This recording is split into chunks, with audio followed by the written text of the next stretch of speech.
injured in an accident, you need a lawyer, and you deserve an advocate. Because every accident has a ripple effect. It affects your time, your health, your ability to make money, everything. That's where the advocates can help. Speaking with an attorney is simple and 100% free. We're available 24/7 for your convenience, and we'll take on the claims process so you can rest easy. Because you're not just a client to us, you're a person, and you deserve the best help you can get. You deserve an advocate. I really don't know that timing could be any worse here. Like, that's the thing that stands out to me about this report in the New York Post is I just think it's terrible timing. It felt like the CW news and the NBC Universal news kind of brought some calm waters. Like, okay, there's light at the end of the tunnel. And now the New York Post, of all places, is saying that Colorado could be the first school to jump from the Pac-12. And it just erupts all of this controversy and this talk again. Mm-hmm. And it just brings, you know what the hard part for me is? I think it brings us back to this place with the Pac-12 where now we're wondering, what's the issue? When's it going to get done? Why hasn't it gotten done yet? You know. And it brings me back to the issue of, well, everybody says it's no big deal. They have all this time. Baloney. They don't have all this time. What you have is a league and 10 members of that league who are all looking at each other with their hands in the air like, okay, well, if you're not going to answer my question, I'll go find answers somewhere else. This is a code tennis board. And it is the lonely husband.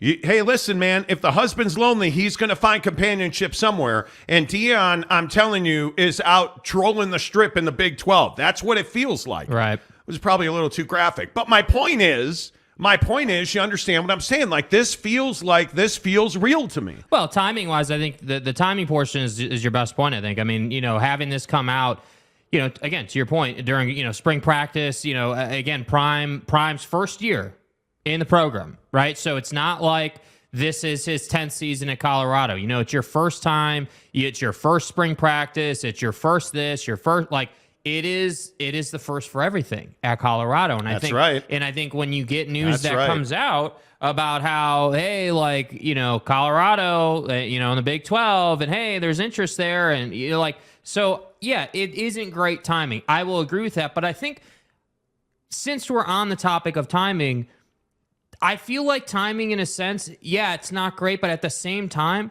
there is no real timetable here. I mean, we've been talking about the issue of time since last summer, dude. Like, we've been talking about, hey, it's going to get done at Thanksgiving, then Christmas, then New Year, then when your mom's ready, then when your dad's ready. Like, dude, like, we've been talking about timing issues with this situation for what seems like forever. A year. So, like, a year. Yeah, like a year. And so if I'm Deion, let's just surmise, and I'm not saying that this is the truth, but let's just surmise. Let's say that Deion said to himself, okay, yeah, I want to go out and get aggressive. I want to go out and have a conversation myself with Brett Yormark, and I want to see what the opportunity would be. I don't know if that happened, but let's say he did. What better time than now? What better time than as soon as possible to get on the same page with Brett Yormark if you are indeed interested in joining the conference? And that's the struggle. Yeah, it is spring practice. Yeah, you are trying to build a program here. Yeah, you are trying to do things. But at the same time, you can't just ignore the conference and the lack of health that's in the conference, right. Dude. Like, exactly right. And I think that's the easy narrative to play if you're the Pac-12. Hey, everything's fine here. Hey, listen, don't pay attention to the house that's on fire behind me. You focus on me now. Okay, I'm the captain now. Focus on me, right? Like, that's what this feels like. Yeah. Like the Pac-12 is burning to the ground, and everybody's like, no, it's fine. And it's not fine. And again, it doesn't matter almost which side you come down on. The truth of the matter is that Brett Yormark, I think, the commissioner of the Big 12, I think Brett Yormark has spoken this into existence. I'm for real. Because it's hard if you're a Pac-12 team that has aspirations, or a Pac-12 school that has aspirations of joining the Big 12. So let's even say the Arizonas, Colorado, and I don't know, Utah. They have aspirations, let's say. We know for almost for fact, they've all spoken to the Big 12. Yeah. You're sitting here in the Pac-12 with no money, and you're watching the Big 12 just going to town high on the hog. Yeah. Like, they're not eating pig's feet, dude. They're eating like the best of the best. Y'all feel me? And you're sitting here starving, and you feel like you're accomplishing absolutely nothing. But Brett Yormark is doing a Rucker Park deal, and Brett Yormark has Shaq DJing the Big 12 basketball tournament, and you're just watching all of this stuff happen again and again and again, and you're Gonzaga, and you're contemplating your future, and you have an invitation to both the Big 12 and the Pac-12, which we've exclusively reported here on the show. How are you looking at the Pac-12 as more attractive than the Big 12? And I'm here for it today. Honestly, all the truck stop conference jerks, or, all of the, look, Big 12 football brought to you by Flying J. Hey, I'm here for it, dude. But honestly, tell me, how are you going to make the argument that the Pac-12 is more attractive than the Big 12? Because I just don't think you can do it. I truly do not. Yeah, and that's why I said, like, for a guy like Prime, who, like, let's not forget what Prime's done here. I mean, Prime had to go in to Colorado and get them to lower the academic standards so that he could recruit more guys into his program. And so they have a good working relationship, that being Prime and the head honchos at Colorado. Clearly, they've got a good relationship here, and clearly, like, they're talking. And I feel like I can't get away from this idea that it makes sense. Like, even, like, just take out all the video stuff and all the cool stuff Prime's doing. Like, just look at Prime as just an individual. Prime has always been that guy that's playing offense. He's always been the guy that wanted to be the enigma, the two-sport guy, the guy that was in your face, the guy that was better than you. Like, he's always been that guy. And so just on a baseline, before you even get to numbers and leaving the conference or whatever, on a baseline, it just makes perfect sense because you just added this guy. He's doing things for you already. Do we all agree that Colorado's been, like, this offseason for Colorado has been the biggest offseason they've had in a while? Just from, like, a relevancy probably in my lifetime. Right? I'm 50 years old. Probably in my lifetime that I can remember, this is the biggest offseason I can ever remember at Colorado. So when you're having a huge offseason and you've got this conference stuff going on, it just to me, yeah, it is bad timing. Yeah, this is a little surprising on one hand, but on another hand, it's not surprising to me at all, man. It makes sense. And I guess the other question to be asked here is, would Colorado leaving the Pac-12 be a significant blow to the conference? And I'm telling you, I passionately believe it would. I think the excitement that Deion Sanders has brought to the conference, I think the fact that they're probably going to have full houses in Boulder this fall, I think the relevance of Colorado football, and if this were to happen, you'd be talking about a year and 2 months from now. So you go through this season with Colorado and then another spring football, and then they're gone.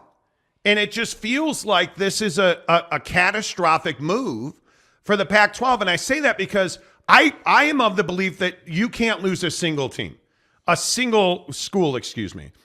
You can't lose a single school in the Pac-12 and expect to thrive on any level. Because, again, if you go to the stories and you go to the talking points that we've had on this conference, our sources have told us that San Diego State is essentially just on the clock. They're in the Pac-12. Come on, let's go, Schlep Rock. They're just waiting for a TV deal, and then they're going to be in. So let's say you replace Colorado with San Diego State. Okay, I would think that that's like for like. Boulder Market says, okay, fine. But now you're back at 10, so now what happens when Arizona leaves? Because if one leaves, this is the domino effect.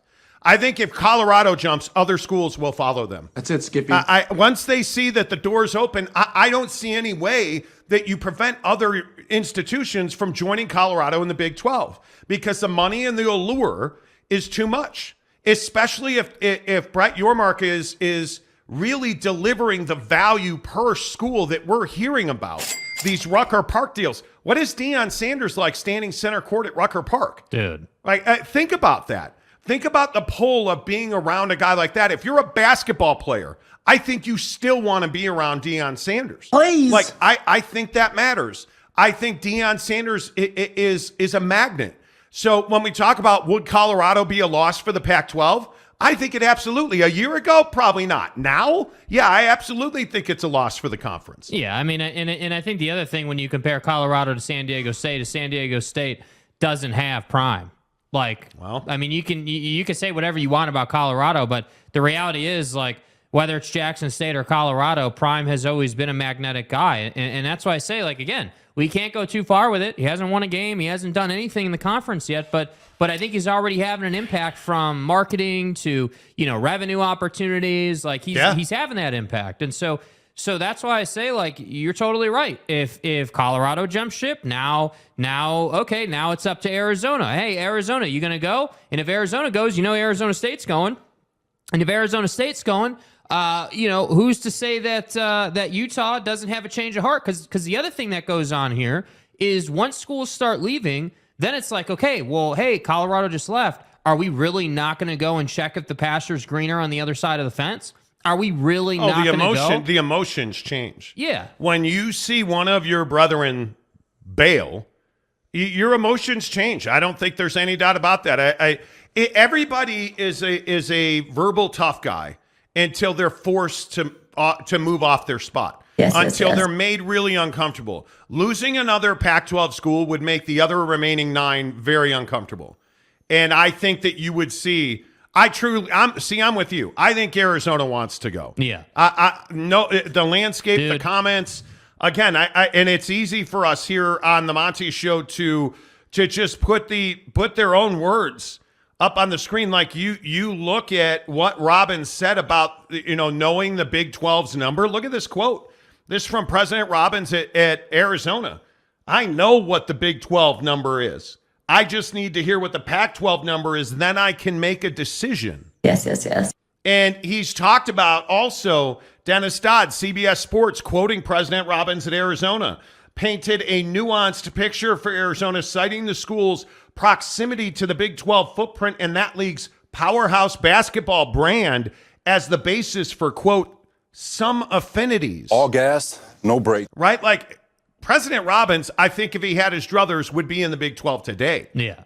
That's what those kind of quotes make you feel like. So I don't have any doubt that if this New York Post story is true, and really it's New York Post one-liner is true, that Colorado could very well be the first team to jump. Dude, I don't think there's any question in my mind that we're talking about weeks here. We're not talking about months. And again, if you're just tuning into the show and if you're new here, I will just tell you what we've talked about for months on end. Our sources at ESPN have told us they're not willing to go any more than $90 million a year. And this was about 3 weeks ago. We're not willing to go any more than $90 million a year. And what that means is $9 million per school on linear TV, and then the Pac-12 would have to go and find a streaming partner. And the answer to that was, hey, we're going to talk to NBC Universal, who we've exclusively reported on the show. NBC Universal would use USA Network as the home for Pac-12 athletics, football, and basketball. And they would use the Peacock streaming app and the Peacock streaming platform as a streaming platform. But that would only get them probably $17 to $20 million per school per year. It's not nearly enough. Right. And the question is, does the relationship with NBC, knowing that you would only have a game or two for the entire season on the big NBC network, because don't forget they have NASCAR. Don't forget they've got, all kinds of Big Ten programming coming up in the next deal. They've got Notre Dame that they're trying to renew on a larger deal.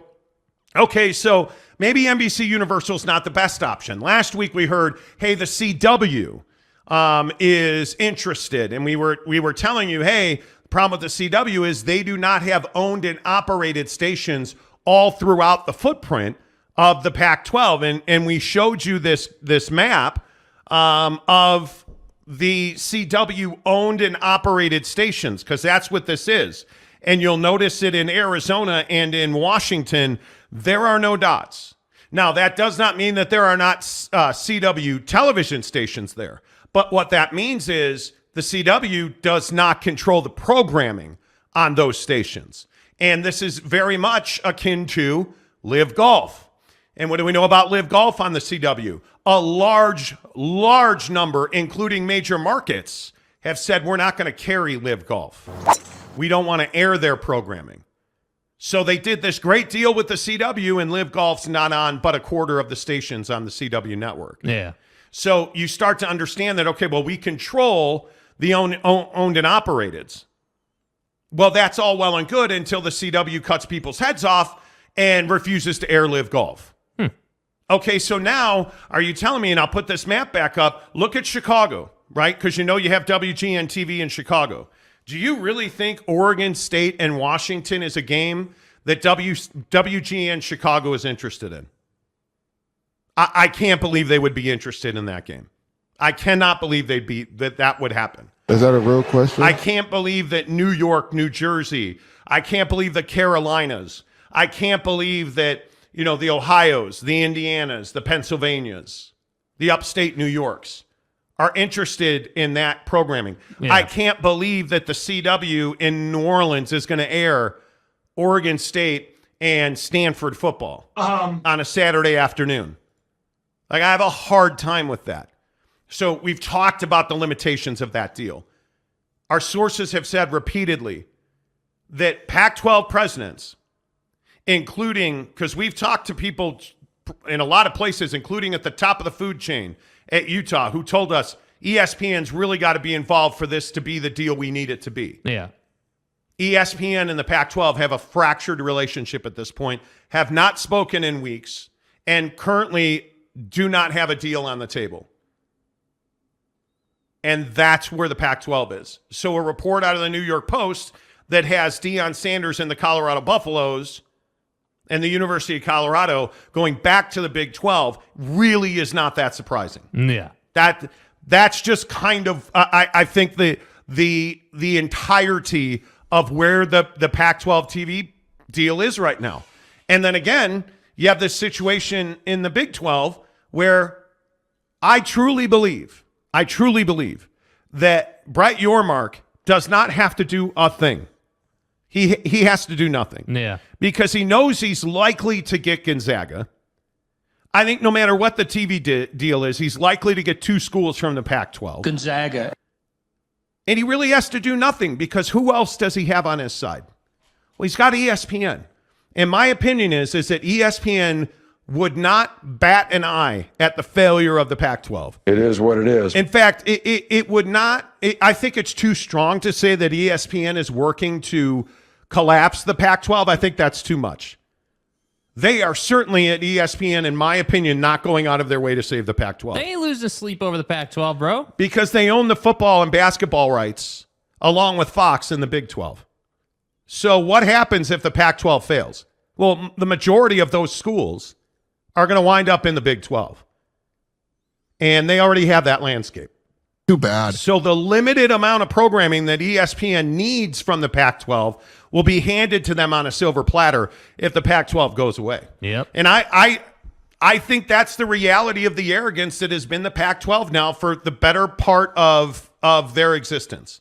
And it did not improve with Larry Scott leaving. Yeah. It did not. And I think that's why ESPN has been like, hey, take it or leave it, right? Like, because ESPN knows Certainly. one way or the other, you guys are going to merge with the Big 12. At some point, you're either going to merge and survive or you're going to die and we're going to pick up the trash. I mean, that's what it is. Can I finish? Please, yes. Can I finish? Thank you. Can I finish? Bucked Up is the official energy drink of the Monty Show. So before we get to all your comments, good to see everybody on the show today. Good to see all of your comments. Join me in cracking open the singularly best flavor of Bucked Up Energy, in my opinion. Some Miami. Good. Take a big gulp with me. Bucked Up Energy. Have you had it? You got to get it. It's in every Maverick store in Utah. So if you live in Utah, go get Miami. It's at every Maverick. Adventure's first stop. Maverick. You can get it at Walmart. You can get it at any of the Bucked Up stores. But also, how about we give you some free samples? Because you know we like giving stuff away in the show. 3 free samples and a free Bucked Up shaker. And folks, They are the best bucked up shaker. Now, I'm getting my colonoscopy on Thursday, so my regular big bucked up shaker, well, I'm using it for prep on Wednesday. Don't forget, we'll be off on Wednesday. Yeah. So that the evacuation of the lower half may happen. Yeah. The bucked up shakers are phenomenal. Get a free one of any color combination you want. 3 free samples. Please take my word for it and get the racked BCAs or the LFG pre-workout. They're awesome. It's all in the description below right here on our YouTube channel. If you're listening on podcasts, there's also a link below on there. Click the free samples link. They'll send them right to your door for free at Bucked Up Energy, the official energy partner of the Monty Show. And I will always say the reason they're the best, it tastes good. It works better than it tastes. And I just love their brand. It's aggressive. They're hip. They're moving. They answer to their customers. I just love everything that Ryan Gardner and his brother and his family have built at Bucked Up Energy, a local Utah company, entrepreneurs to their core. Facts. Go get the free samples in the link below. Let's get your thoughts in here. First one in today is Marlon Shaw, who gives us $5. What a great way to generate pub for Colorado. Their name will be on every sports show if they make the jump first. Could be a brilliant move. That's what I'm saying, dude. Absolutely. They are 100% incentivized to do it. Yeah, I agree, Marlon. Good to see you. Zesties, Retro, and Games. What do you see as the first domino and when? I maintain Arizona will be the first one to go. And if we're talking about real firsts, I think once this Pac-12 TV deal is announced, that truly could be the first domino, because I also think that once that happens, you're going to see a bunch of things happen in reaction to that. I think Gonzaga absolutely could be one of the first ones to go. I think there's no question about that. And I think it is long before July. I think that July 1st is just a ripcord that people are using to kind of mitigate the damage of what has been an atrociously long period of nothingness. I honestly, I think George Kliavkoff Cock has done nothing and has been able to do nothing. And now, from what I understand, is not authorized by the presidents of the Pac-12 to speak to the media. He has to get permission to do that.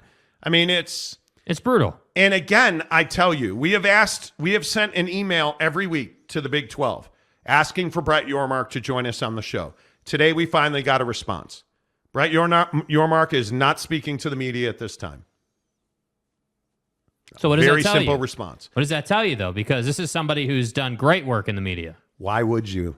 Precisely. Why would you? There's no reason to do that.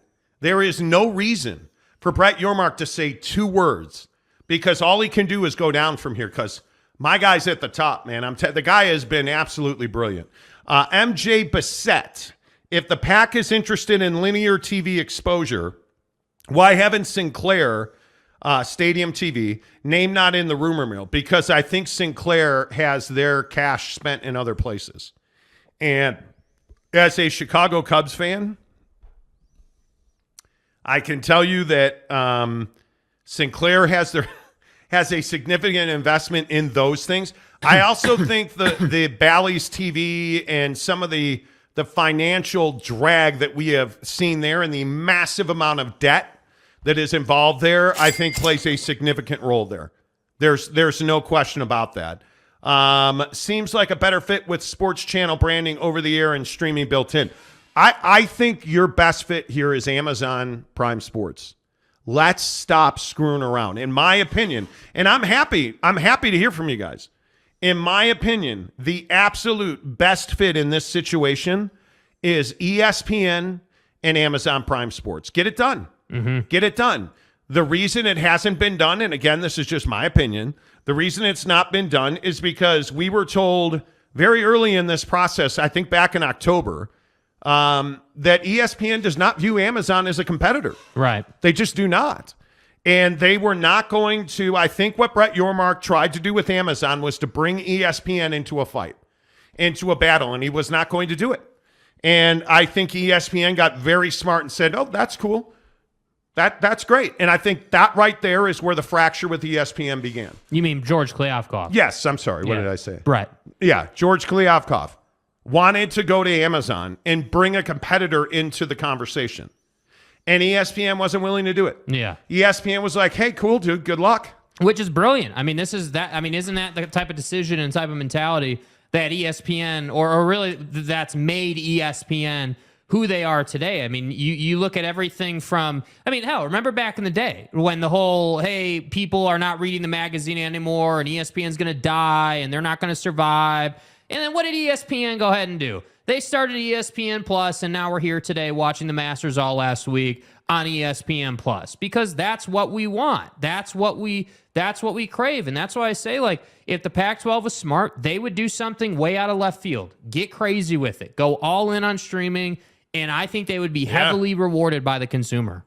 I think that there is no doubt, and again, this is just my opinion, but there is no doubt in my mind that when we look at the situation at ESPN, that ESPN's made a lot of mistakes in the space. Like the late assimilation to streaming was a huge mistake. There's just no question about that. Yeah. There's no doubt about that. And you yet understand that their billions allowed them to recover with an event like UFC over the weekend, or you look at the way that ESPN Plus and ESPN the app have exploded, and the adoption of ESPN the app on just about everybody's phone and smart TV. Because I can tell you right now, I watched the Masters recap the other night on my phone through the ESPN app. We watched the Masters stream on TV, right? I mean, featured groups.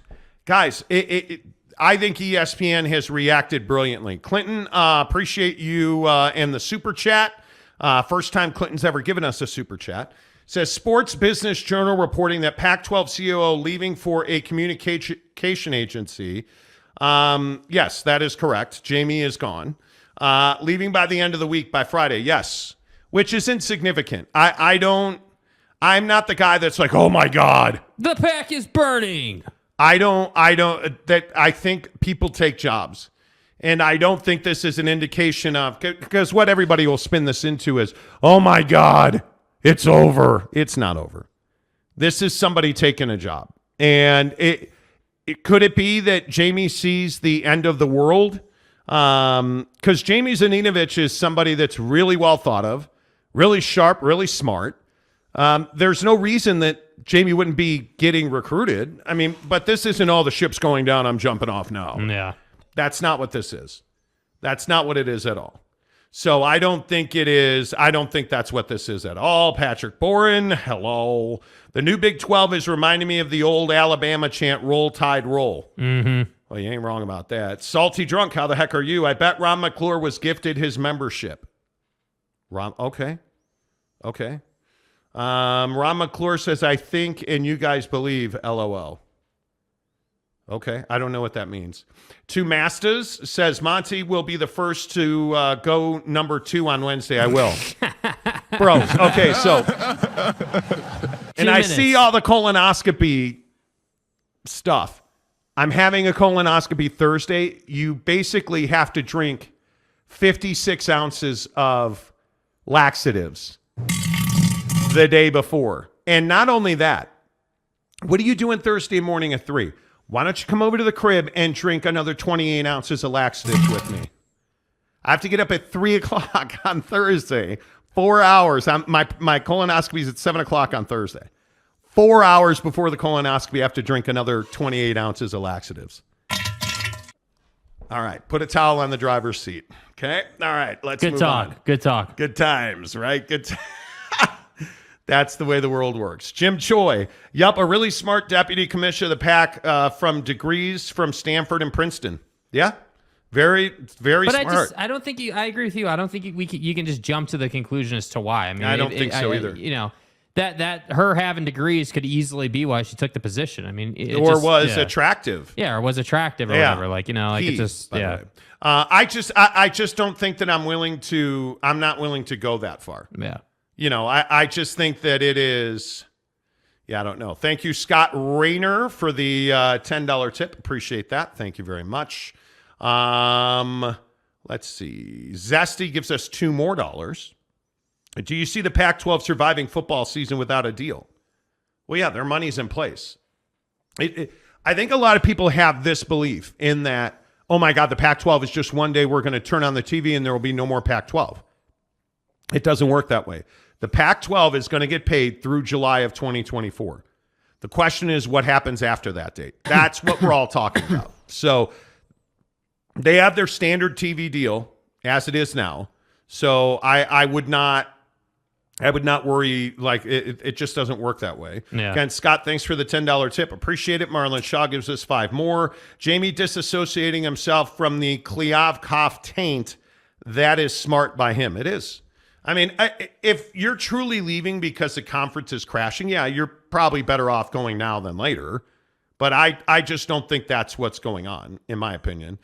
Jerry Davis says if the Pac-10 is sinking ship, we think it could be Mountain West hold on to San Diego State and get Oregon State, Washington State, and maybe convince North Dakota State and Texas school. What? Okay. I don't know what that means. Like, that's all well and good. I think it's too far there. I mean, you just can't. I mean, trying to go that far down the road is not going to get you anywhere. Renee Roca says 6 votes wouldn't be enough to change anything unless other universities agree with them. Okay, I don't disagree with that. Riley O'Brien says, hey, Monty. Hey, Monty. Greatest RV salesman in the country. Riley O'Brien, you need an RV or anything RV, make sure you hit up Riley. Good to see you. Sebesta, what's up? Cal is a critical piece here. Some of their current P10 members rely on Cal for research partnership dollars. Totally agree. Don in Kansas. Christopher Shannon says, Don in Kansas, exactly. Don't want the uppityness to infect the Big 12. It's so funny. It is so funny. Let's see. Jaron Eccles, a Cubs fan. God bless you and me.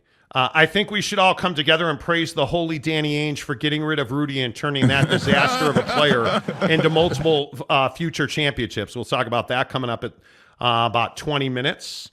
Look at you guys on the super chat. Appreciate everybody. $4.99 from 1984 national champions BYU. Man, national champions. Like in stuff, our members only Instagram chat today, I kind of lost my patience for the BYU versus Utah. Like Tanner Plummer, the super soaker, puts in the members only Instagram chat today, which you can join, by the way. Hit the join button, and I'll put a link in the comments right now. For $9.99 a month, you get access into our Instagram members only chat. Stay hard. Tanner puts in there today, well, hey, bro, look at the view at BYU baseball. Can't tell me Utah's got a view like that. Hey, guys. Like, who cares? Who cares? I'm so over that. Mm-hmm. I hate the comparison stuff. Yeah. That absolutely drives me crazy, the comparison stuff. Let's see. Dusty827, Colorado can only leave if the Pac refuses grant of rights.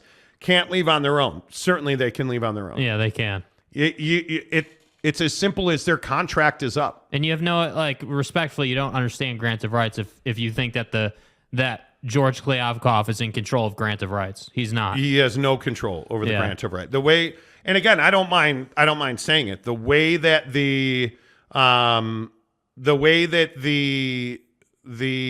grant of rights works is very simple. George Kliavkoff is working with an executive council, which is 3 presidents, led by President Kase at Washington. They are essentially working hand in hand. Kliavkoff goes out, talks to whoever he wants to talk to, gets the best TV deal he can get, returns that TV deal that, let's say it's ESPN and Amazon, and it's for this amount of money. That goes to the executive committee who's like, okay, this is great.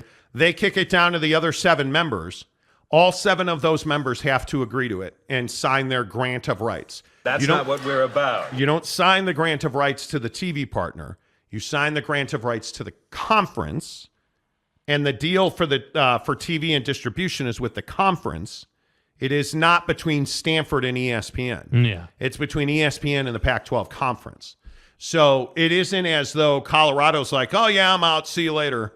Well, the way that works is their grant of rights runs through July 1st of 2024. That's when it expires. And at that point, they're a free agent. So what are you seeing with USC and UCLA? Well, what you're seeing is they're saying, okay, hey, we're leaving July 1st of 2024. See you guys later. So they can announce it whenever they want. They can't leave unless they pay their way out. They can't leave until July 1st, 2024. Yeah. That's when they can go. Same thing with, like, it's different for BYU, even though BYU was an independent, had a TV deal with the Big 12. Like, it's different for all of these schools based on their grant of rights. In the ACC, nobody's leaving because it's $500 million penalty to get out of that grant of rights. So nobody's leaving. But when your grant of rights is expired, nobody's telling you where to go or what to do. You know. CJ Vance, what's up? He says, hey guys, just renewed my BYU season tickets. Let's go. When you've been injured in an accident, you need a lawyer, and you deserve an advocate. Insurance companies don't always play fair, but we can keep them in check. Most cases settle out of court, but we'll take your case to trial if necessary. You deserve an advocate. Real quick, can we talk about Deion Sanders? Yes. Let's piss some people off talking about this. So the atheists are pissed. Look, I really don't care what your religious belief is. I don't like, if you don't believe in God or you do believe in God. All right, cool, man. In God's name, image, and likeness. I'm with you. But talk specifically about Deion Sanders. Yeah. Homie got hired at Colorado. The homie who hired him at Colorado knew who Deion was, right? Like, it's no secret. You knew who Deion was. Deion is a God-fearing, Christ-loving, 8-toed football coach. Right? That's who Deion Sanders is. Right. So when you hired him at Colorado, did you think he wasn't going to pray with his players? Did you think he was going to stop praying with his players? Apparently, atheist groups in Colorado thought he would, because there is now controversy over Deion Sanders. Atheist groups are upset, and particularly Freedom from Religion Foundation is upset that Deion Sanders is praying with his football players.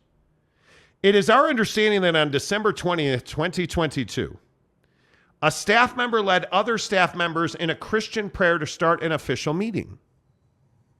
More egregiously, on January 16th, 2023, Coach Sanders, Deion Sanders, directed a staff member to lead players and coaches in Christian prayer before a team meeting. It appears for these examples that Coach Sanders includes prayer in all of his team meetings and events, and likely prays regularly with his team. God bless. Well, yeah. Do you know how I know that? Because he chronicles his life on Instagram and YouTube, and guess what he does a lot? It's not a secret. He prays a lot. Why is this a problem? Did you not watch his show on Amazon, where everything he starts and ends is prayer? Where every time he yells at a kid, when he's done yelling at the kid, they pray together? That's every day. This is who this dude is. So now you're upset that he's at Colorado. What, Jackson State didn't upset you? It's fine that he prays at Jackson State, but now he's up in Boulder. You know, at a P5. And now we can't pray in public. Oh, okay. Got it. They weren't done. Oh, well. The letter goes on and says, while he was coaching at Jackson State, he required the team to participate in a call and response prayer. Repeat after me, the Lord, I love you. Lord, I thank you. Lord, I magnify you. Without you, I wouldn't be a thing. In Jesus' name, amen. Yes, I saw that episode of the show too. Here's the thing I don't understand. Yeah. And I'm sorry, wait. Who is this complaining again? An atheist group in Colorado, Freedom from Religion Foundation. Okay. I don't have a problem with people being atheist. I don't have a problem with you being Christian. I don't have a problem if you are Jewish, Muslim, Catholic, Roman Catholic. I don't care. It's all the same to me. I'm confident and I feel comfortable with my faith and where I am. God bless. Right? Okay, great. Cool. Why do you care? Why are we writing letters? Because you're upset about a situation that does not impact you. Now, if your kid was on the team and your kid was uncomfortable, yeah, write a letter, make a call. But that's not what they're saying here. Mm-hmm. Now, if you want to run a foundation, great. But why are you trying to go after a guy because he prays with his kids? Know your role and shut your mouth. Furthermore, do you have evidence that kids don't want to pray with him? Do you have evidence that he forced somebody to be a Christian or they couldn't be on his team? Then I'd be upset. Yeah. If Deion said, hey, you're Muslim, you're out. Hey, you're Jewish, you're out. Hey, you're an atheist, nah, you're out. But you have no evidence he did that. And again, I asked this, like here in Utah, this is those damn Mormons. Right. What I'm trying to figure out is, why are you going after somebody who has no impact on you? Duke volleyball or South Carolina basketball? Yeah, I mean, I think the angle is that they feel like this. You said this is an atheist foundation. Okay, it is. So that's their foundation's belief, and so it's their mission, I would guess, to make sure that there are issues created around when someone is praying and whatever. I don't know, man. Like, I just feel like the whole concept of religion bothers people, and I've never really understood it. I understand it when it starts bleeding into forcing someone, right? Again, it's the Jerry Jones thing. Anytime you start forcing someone to do something they don't want to do, now you got a problem. But I agree. This is not new out of Prime. This was happening in Jackson State. This guy is. This guy's been doing this for a long time. You didn't have any problem, when he was praying before games. You didn't have a problem when, he was doing this as a player. Like, I don't have a problem with this. And I agree with what you said. Hey, if you have a kid in the program and you don't agree with this, okay, totally get it, dude. Send a letter, cause a problem. If you're not cool with that and your kid's in the program, I totally understand. If Prime had said, hey, you got to pray with us as a group, like you got to be like in the team meeting, before the team meeting, you have to be there for group prayer before the team meeting starts, or you're off the team. Okay, now we have a problem. We got a problem. But how like this has been a long-standing narrative about BYU. I mean, church on Sundays, like I can tell you at Notre Dame, it's not optional. You're going to church like every day. You're going to mass every day at Notre Dame. At BYU, you have to, oh God, Mrs. Monty is on the text machine. She's right there in the comments section. She is. Oh, she is. She is. Mrs. Monty says it's a problem to force someone who doesn't believe in that God to pray to it. But you don't know that that's happened. Yeah. Notice they don't say that, right? And you can show it, like, if you want to show it again, like, they didn't say that. They didn't say, no, hey, like a bunch of people, 3-4 kids are in the room, in the program, and they're uncomfortable. Now, if it comes out that they are uncomfortable and they're not about this, and he's making them do it, okay, now we have a problem. But we haven't crossed that threshold yet. This is basically just saying, hey, he's doing this, and it's a problem because we're atheists. So who's really doing the forcing here? I would agree with that. And the thing that I don't like, again, not to be redundant, and you guys are probably tired of hearing me say this, but if your kid's on the football team and he's an atheist and Deion makes him pray, okay, now we have a problem. But that's not the case here. And what they're saying, and the other thing is they're being jerks about it. Please remind Deion he's a football coach, not a pastor. This is a sports show. Don't talk politics. Well, right? Like, that's the same narrative. I think you're trying to create a problem where one does not exist. That honestly, that's the biggest issue here, is I don't see that there's a problem here. Mm-hmm. And until there is one, I just don't, like, I feel like this is people getting offended by it. Well, that's definitely what it is. And again, we need to keep saying it because I don't want this to get misconstrued. I don't know that that's how I would run a football program, but I'm not Deion Sanders, bro. I'm not Prime. I don't have Prime's perspective. I don't have Prime's experience. I didn't play in the NFL. Like it's different, dude. Like dude has lived a very different life. That's right. And I feel comfortable saying from personal experience and from just observing, most pro athletes are God-fearing individuals in one form or another. I'm not going to say most pro athletes are Christian or Catholic or Muslim, but most of them believe in the higher power. Most of them believe that they were put in a very advantageous position because of the athletic ability that they were born with. Like, they believe in that.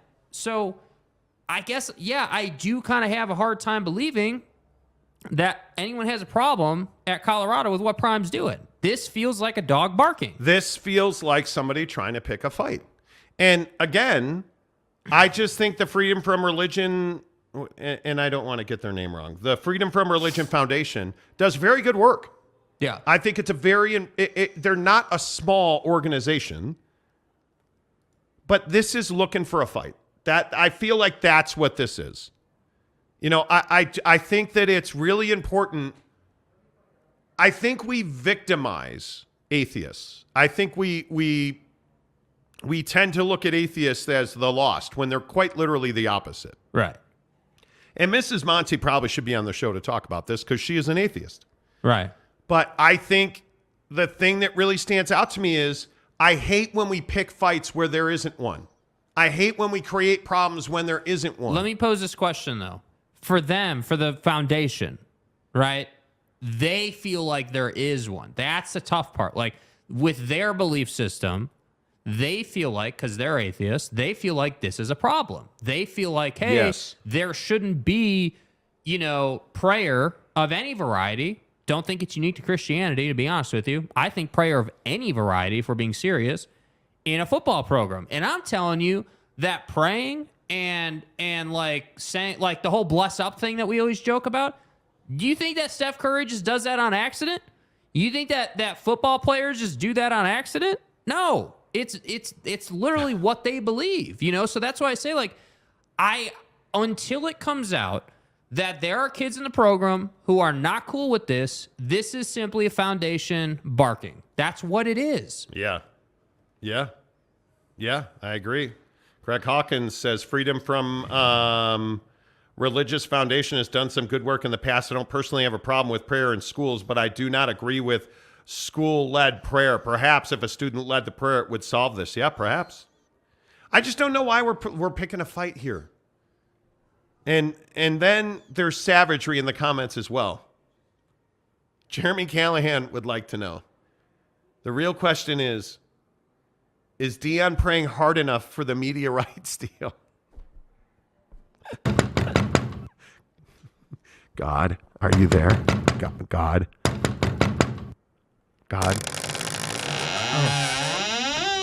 Oh no, Creflo Dollar. I was looking for God, but you'll do, Creflo. That was a Creflo Dollar. Do you know who Creflo Dollar is? No. Oh my God, you don't know who Creflo Dollar is? Oh my God. Tell me somebody in the comments know who Creflo Dollar is. Bro. You don't know who Creflo Dollar is? Creflo Dollar is a TV. He's Joel Osteen, but better. Like Creflo Dollar is I've never seen Creflo Dollar in my life. You've never seen Creflo? Never. Oh my God. Not one Creflo time. Dollar. Dude, he is like the evangelist of TV evangelists. Like, God, are you there? Can you hear my prayer, God? Oh, hello, Deion. How are you? I just think this feels like an argument about something that, oh God. Open the door again, Jake. Hello, God. God, is that you? God? Oh, fuck. That was awesome, bro. Hi. Well, hello, Mrs. Monty. Is that you? Hi. Well, hey there. Hey, guys. Do you know who Creflo Dollar is? Yeah. Why? You know who is, like, people, Jake doesn't, the big surprise, Jake doesn't know who Creflo Dollar is. Are you surprised by that? What Jake doesn't know about? I'm not surprised by that. You know? Okay. Do you know who Joel Osteen is? Yes, of course. Tammy Faye Baker. No. My gosh. You don't know who Tammy Faye Baker people. is? Bro, Why would is he this, know? Okay. He would have You guys, no knowledge Let me of guess. that. He did not grow Buddy up is in from a the 70s. Just Google. heavily No. religious house. I grew up in a heavily religious house. I know who the Bakers are. I grew up in a Baptist house. Praise Jesus. Praise Wait, Jesus. we're not allowed to pray on the show because Deion does that for us now. So what would you like to say about our friends at the Freedom from Religion Foundation?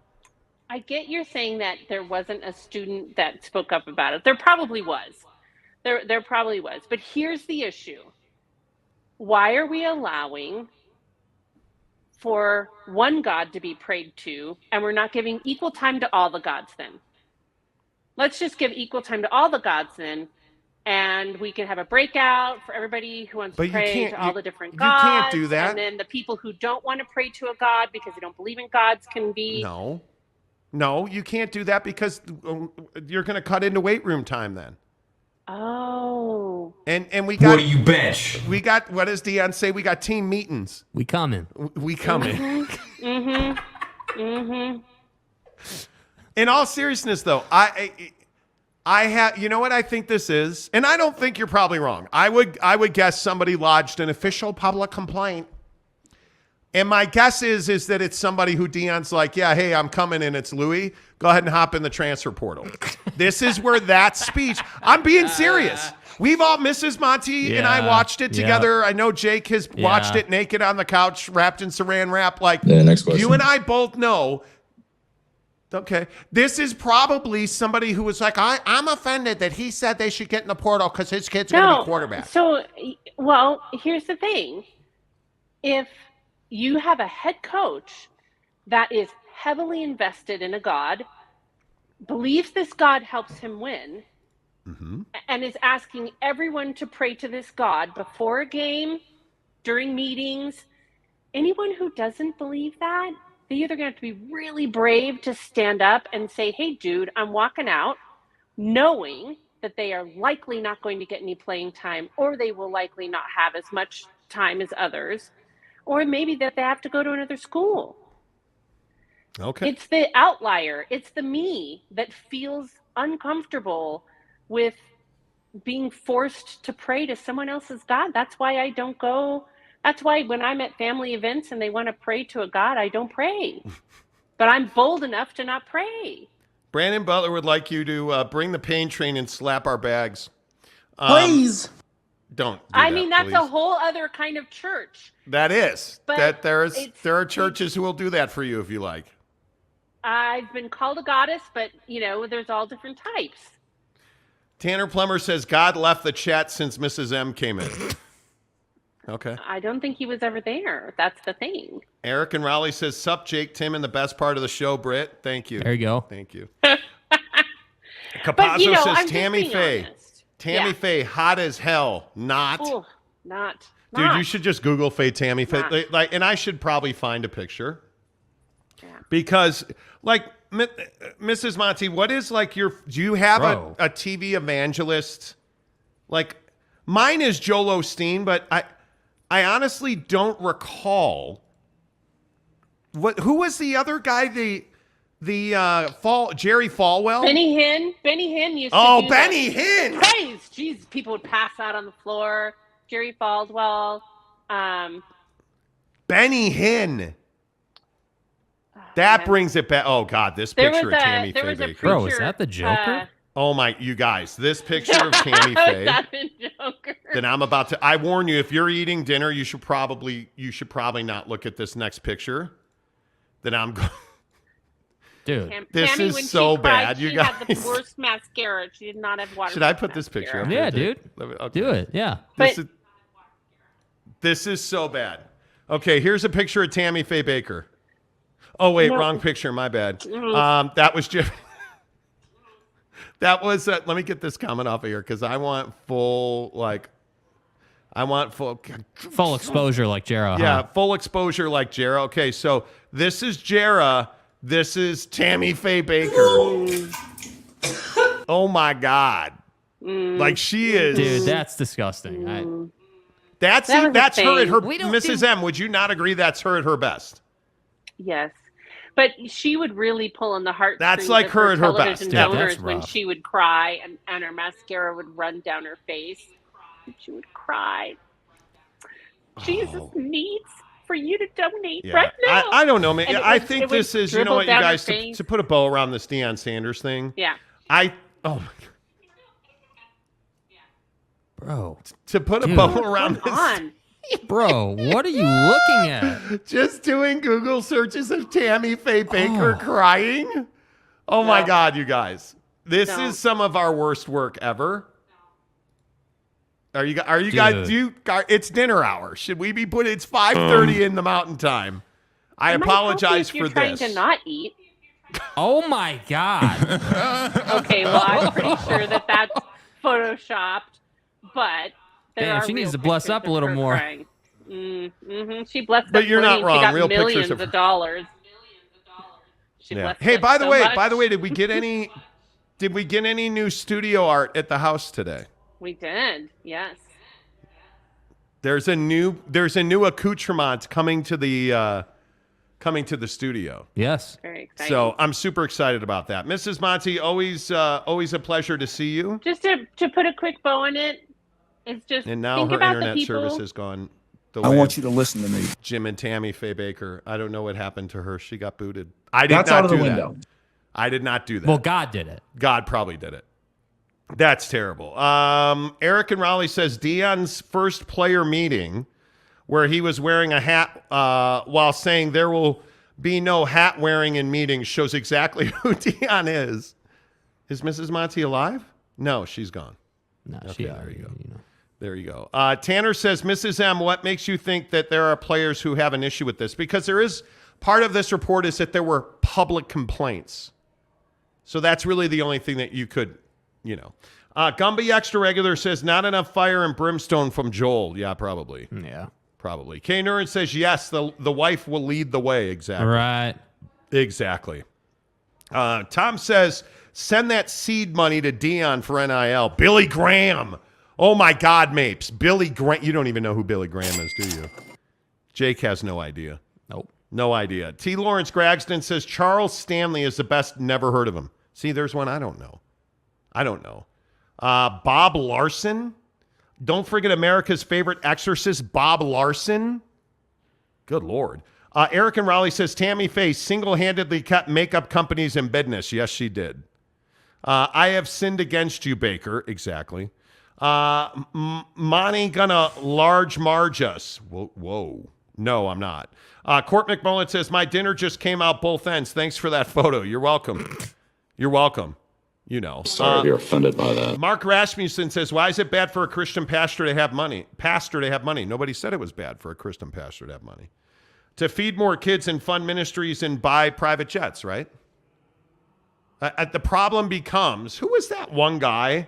The televangelist with the private jets, and he said that he needed that to spread his message. Oh, I can't remember. Yeah, there Kenneth he is. Coleman. Yeah. Kenneth Coleman. Dude, savage. Yeah, do you remember this guy on Inside Edition? Oh, my God, the savage he was. Yeah, this dude lost his mind.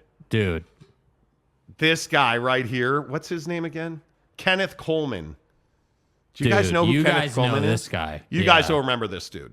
He is, like, this is what's wrong with Christian pastors. I don't buy that they're Christian pastors. When homie was accosted and was like, hey, I need this. And he's like, Jackass. yeah, and like getting violent over it. And you guys remember that on Inside Edition? Oh, My yeah, God. Dude. Oh, yeah. 100%. My God. Stop it with dudes like this. That's what's wrong with televangelists. Yes. It's bros like that who are like, oh, got to get my third Gulf Stream. Yeah. You know, like Joel Osteen, when there's a flood in Houston, won't open his church for people. Like, it's just stuff like that makes me crazy. Yeah, dude. Anyway, a couple more of this. Charles M. said, that's him. Yes, exactly right, Charles M. Mr. Preston says, I'm debating picking up my Papa Murphy's double bacon cheddar pizza after that. You should. Let's go. You absolutely should. You know. I mean, that's so bad. Jimmy Swaggart, yes, is another one. Yeah. Absolutely. Was that the guy who laughed like a demon when Biden bit the tangerine Twitter machine in the election beat? I don't know. I have no idea. I have no idea who that was. I don't know. All I know is that stuff like this Deion Sanders thing, success breeds contempt. I think that's why Deion is where he is. And maybe Mrs. Monty's right. There were complaints. Maybe if he was forcing people to pray, who were not Christian or are atheists or don't have belief, he's absolutely wrong. Yeah. And I agree that's a problem, and it should be a problem for him because that's absolutely the wrong thing to do. I started having second thoughts. It's absolutely the wrong thing to do. So yeah, I'm with you, man. Yep, yeah, 100%. is what it is. Yep. All right, before we get to fast food, can we talk about Daniel Jones from the Giants real quick? No? Yeah, I mean, if you want to. Wow, you don't want to? Well, I mean, it's a pretty, yeah, we can talk about him. Yeah. Yeah. It's a pretty what? I mean, it's a pretty, so the whole franchise tag situation in the NFL, I feel like is getting way blown out of proportion, right? Now, I agree the conversation around different quarterbacks, Lamar is obviously leading the headlines in this realm. You know, NFL quarterbacks that should be franchise tagged. Daniel Jones, to me, is someone that should have a deal, right? Like, do the damn deal. Why are we franchise tagging? I don't understand it, man. I don't get it. Like, with that situation, because franchise tag is not about the player, it's about the situation. Like, with Lamar, you need to franchise him because he's asking for Mars and you're never going to give it to him, and you need him. The Giants, you know, to me, like, you don't necessarily need Buddy. It'd be nice to keep him on a deal. So I don't know that I'd franchise tag. Buddy. Yeah, I don't know that I'd franchise tag him. You need to make a deal with Daniel Jones so that you can use the franchise tag on Saquon Barkley. That's really what this comes down to. Yeah, that's fair. So I am floating out of my chair right now. We're good.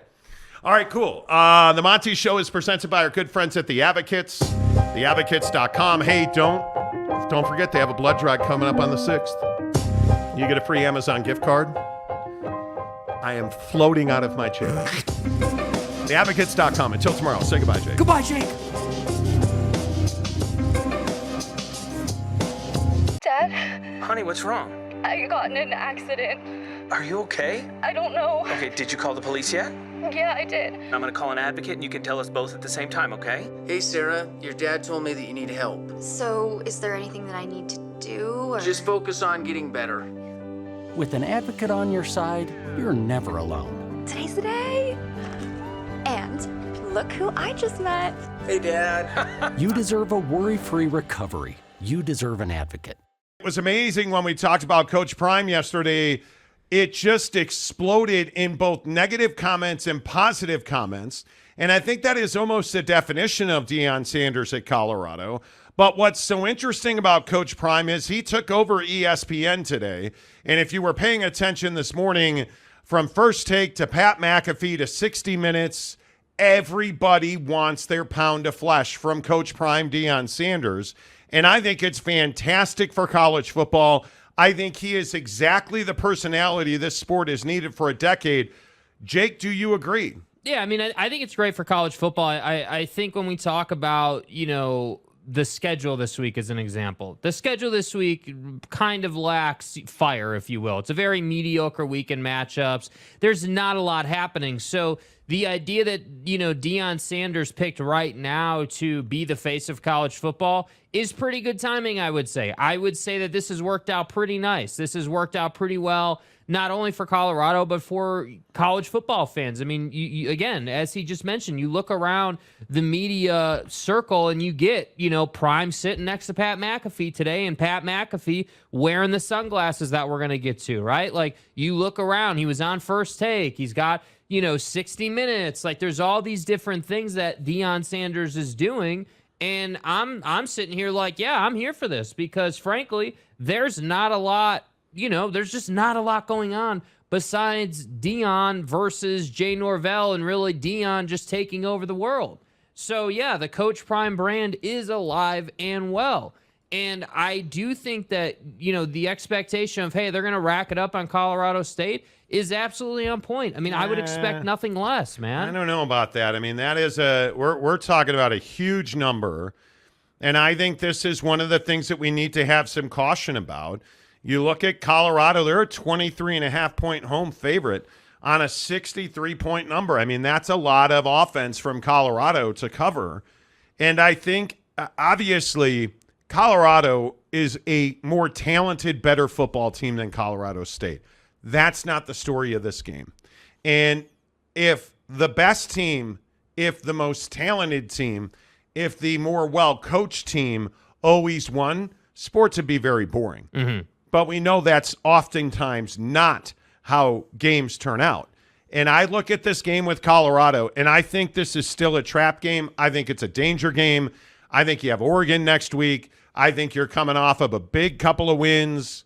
This is a game that I think will really show what Colorado's about, especially because the Friday before the game, the day before the game, Deion Sanders is the media darling. And I think he's doing a really good job of being the distraction so his kids don't get distracted. I think that's what today's media tour was about. Being a distraction so his kids don't get distraction. I think there's real value in that. Yeah, and I think that it would be easy for his kids to get distracted. I mean, you understand the amount of media in Boulder this week, and obviously most of these kids have not experienced that. Now, obviously, Shedeur Sanders is very well versed in media and handling this type of situation. But I think that there is serious merit to, hey, we can't let our program get distracted through all of this nonsense. And I think that's why you see Deion Sanders, Coach Prime, go through this process of, hey, I was just watching tape and, they talked all that bull junk about us. Like, he's channeling it. Yeah, that's his, everyone's picking up on this saying bull junk. And I like it. I think it's a pretty cool, pretty slick saying. But, I think it's smart to channel it this way. Like, hey, they're hating on us versus them. That keeps your players locked in. And I think he's smart for it.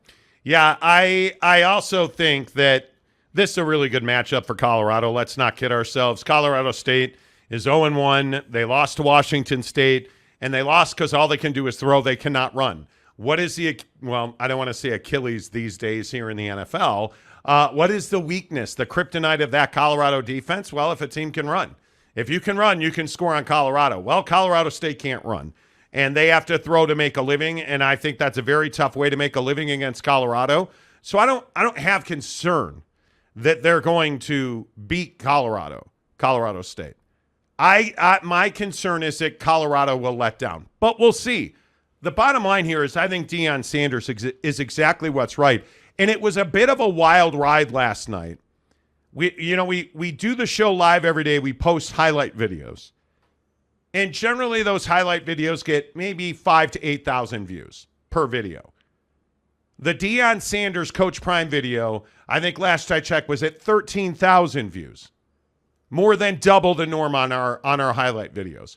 He's a big flipping deal. Mm-hmm. And when you Google search him, when you Instagram, Twitter, you can't go somewhere without seeing Coach Prime. And I wonder what the burnout factor is for college football fans. I wonder what the burnout factor is for you guys. I don't know what the burnout factor is. I don't know when that burnout factor happens. It's going to happen. Well, I think the burnout factor starts to kick in when he starts losing. I mean, if you were because think of it this way. I mean, you've got all this trash talking going on. You've got this whole sunglasses thing, that this added sunglasses thing that Deion did. And it's all right, that's cool. You can do all this stuff as long as you're winning. If you win, nobody cares. Everyone's about it.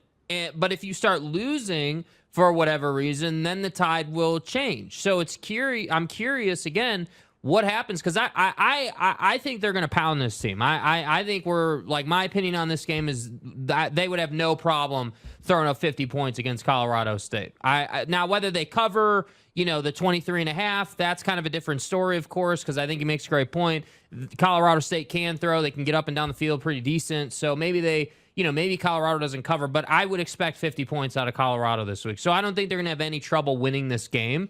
But I think the issue is going to be when you start losing games, how does the narrative change for Prime? What does he start saying? What direction do we take the team? Because now it's not, hey, us against the world. Now it's got to be, hey, Oregon dropped 50 on us, and our defense isn't good enough yet. But it's not like Deion's undefeated. I mean, Deion Sanders has lost games. I mean, it's not like Deion's not used to losing. Mm-hmm. Yeah, I mean, he's lost games in his career, but I think that this situation, like, it would be different if Deion, was 2-0, but like hadn't been in the media and all this stuff that's gone on with like Jay Norvell and this whole situation hadn't happened, or like the media thing where he got after that reporter.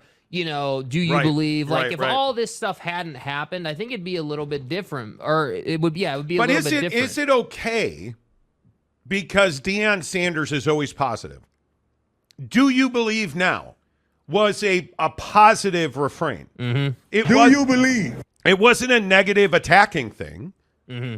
It wasn't, hey, you're fake news, or it wasn't negative or attacking. Mm-hmm. It was, do you believe now? Look what we did. Are you going to are you going to write something other than that bull junk you wrote? Yeah, and I think a lot of people, and this is the conundrum with Prime, like, I agree with you. I do think he went about it in a positive way, but there'd be a lot of people out there that would say, oh, well, what are you guys talking about? He went after that reporter. Well, he only went after that reporter because that reporter didn't believe, right? Like, that reporter didn't believe they'd win the game. So he called him out after and he the wrote game. a significantly negative piece about it. Yeah. I mean, there's no doubt about that. Yeah. I don't know. I think we're nowhere near. Like, I look at this sunglass thing. Mm-hmm. I'm nowhere near the burnout factor. I look at this is the front page of Blender eyewear. And on their front page, you see this ad for Deion's new line of sunglasses, which were all over ESPN, all over Instagram, all over Twitter, all over TikTok, all over the interwebs. Is that because Deion Sanders is promoting it? No. That's because Jay Norvell at Colorado State ripped him for wearing sunglasses. But the thing that I don't understand is why so many people are upset that he's promoting his sunglasses. I don't know. Why wouldn't he? Yeah, I mean, I think that Deion Sanders, it's funny, when I was watching the sunglasses video that came out, it struck me that in that video, they're in the same room that he gave the Louis speech in. Yes. Right? Did anyone notice that nothing's really changed as far as how Prime goes about, giving his speeches or the things that he does. Now, yes, of course, he's making a little bit of a point here, right? Because of what Jay Norvell said. But again, the question is it good for college football? I think it's phenomenal. Like, nobody was complaining when Johnny Manziel was running all over the field and flashing the money sign and being in the media and being that party kid and doing all these things. $67. Yeah, it's not like he's out here That's representing the other Gucci, thing. dude. Like, they're $67 sunglasses. Yeah. Which I thought was a stroke of genius, having ESPN, having Pat McAfee wear those sunglasses for his entire show. I think he had 50,000 people watch his show today. Yeah. Something like 55,000. 55,000 people heard about Coach Prime's sunglasses. Mm-hmm. And it was the entire show. He wore them during the Aaron Rodgers interview today. Like, what is Deion Sanders anything other than a fantastic businessman? And it's not like they're out here being like, yeah, you got to go and find Deion sunglasses at this website. And they didn't do any of that. All that because again, they understand marketing. So they understand that, okay, the sunglasses video comes out, they're gold sunglasses, all the players are rocking them, everything's cool. Yep. And then Pat or whoever's idea it was said, yeah, let me wear these the whole show. And so what do people do? What we all always do. We jump on Google and we search Deion Sanders sunglasses. And what do you know? This ad comes up. That's the genius of marketing. $67. And I'm a guy that's got probably 5-6 pairs of Oakleys hanging on a rack my wife put in our kitchen because she runs my life. I'm for real. And I think it's ingenious. Yeah. As a sunglass guy, you can get a really nice pair of sunglasses for $67. Promote the hell out of that. Yeah. When is he ever going to be hotter than he is now? Yes. So I don't have a problem with it. I think there's a lot of people. Is jealousy the right word? Hell, I don't know. But I think there's a lot of people who get rubbed the wrong way by brash, outspoken people. Hello, that'd be me. I understand there's a lot of people who get rubbed the wrong way when you're out front, when you're a bigger than life personality. And Coach Prime is certainly that. Yeah. And he's an incredible athlete. Now he's had unbelievable success at Colorado and before that Jackson State. I say get it while you can, Prime. Yes. Get it while you can. Big shout out to Giggity. He's been a member of the show for 8 months. Let's go, baby. Appreciate you. John Teal for $7 says Deion is going to Thanos snap Colorado State away. Didn't Coach Jimmy Johnson promote an ED pill for men back in the day? Nobody had a problem with that, so why can't Deion sell shades? Did Jimmy Johnson promote Viagra? I have no idea.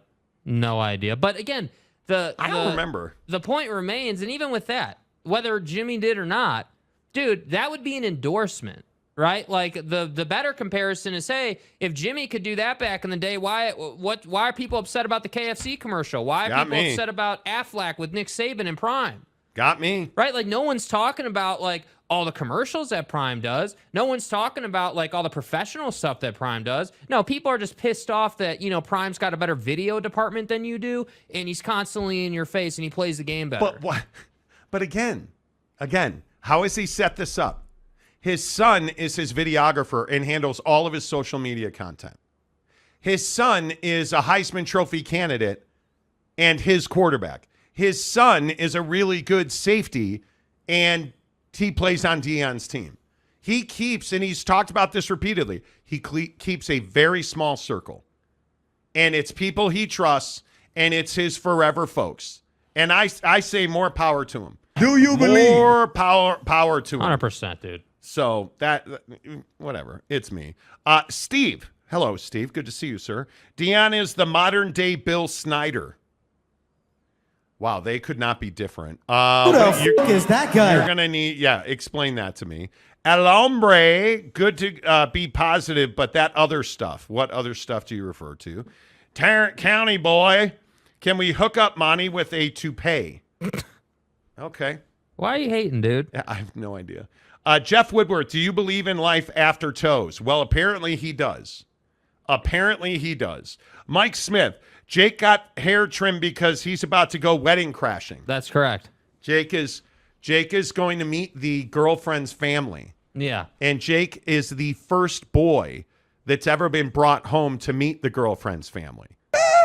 Ever. I'm for real, man. Ever. I'm him.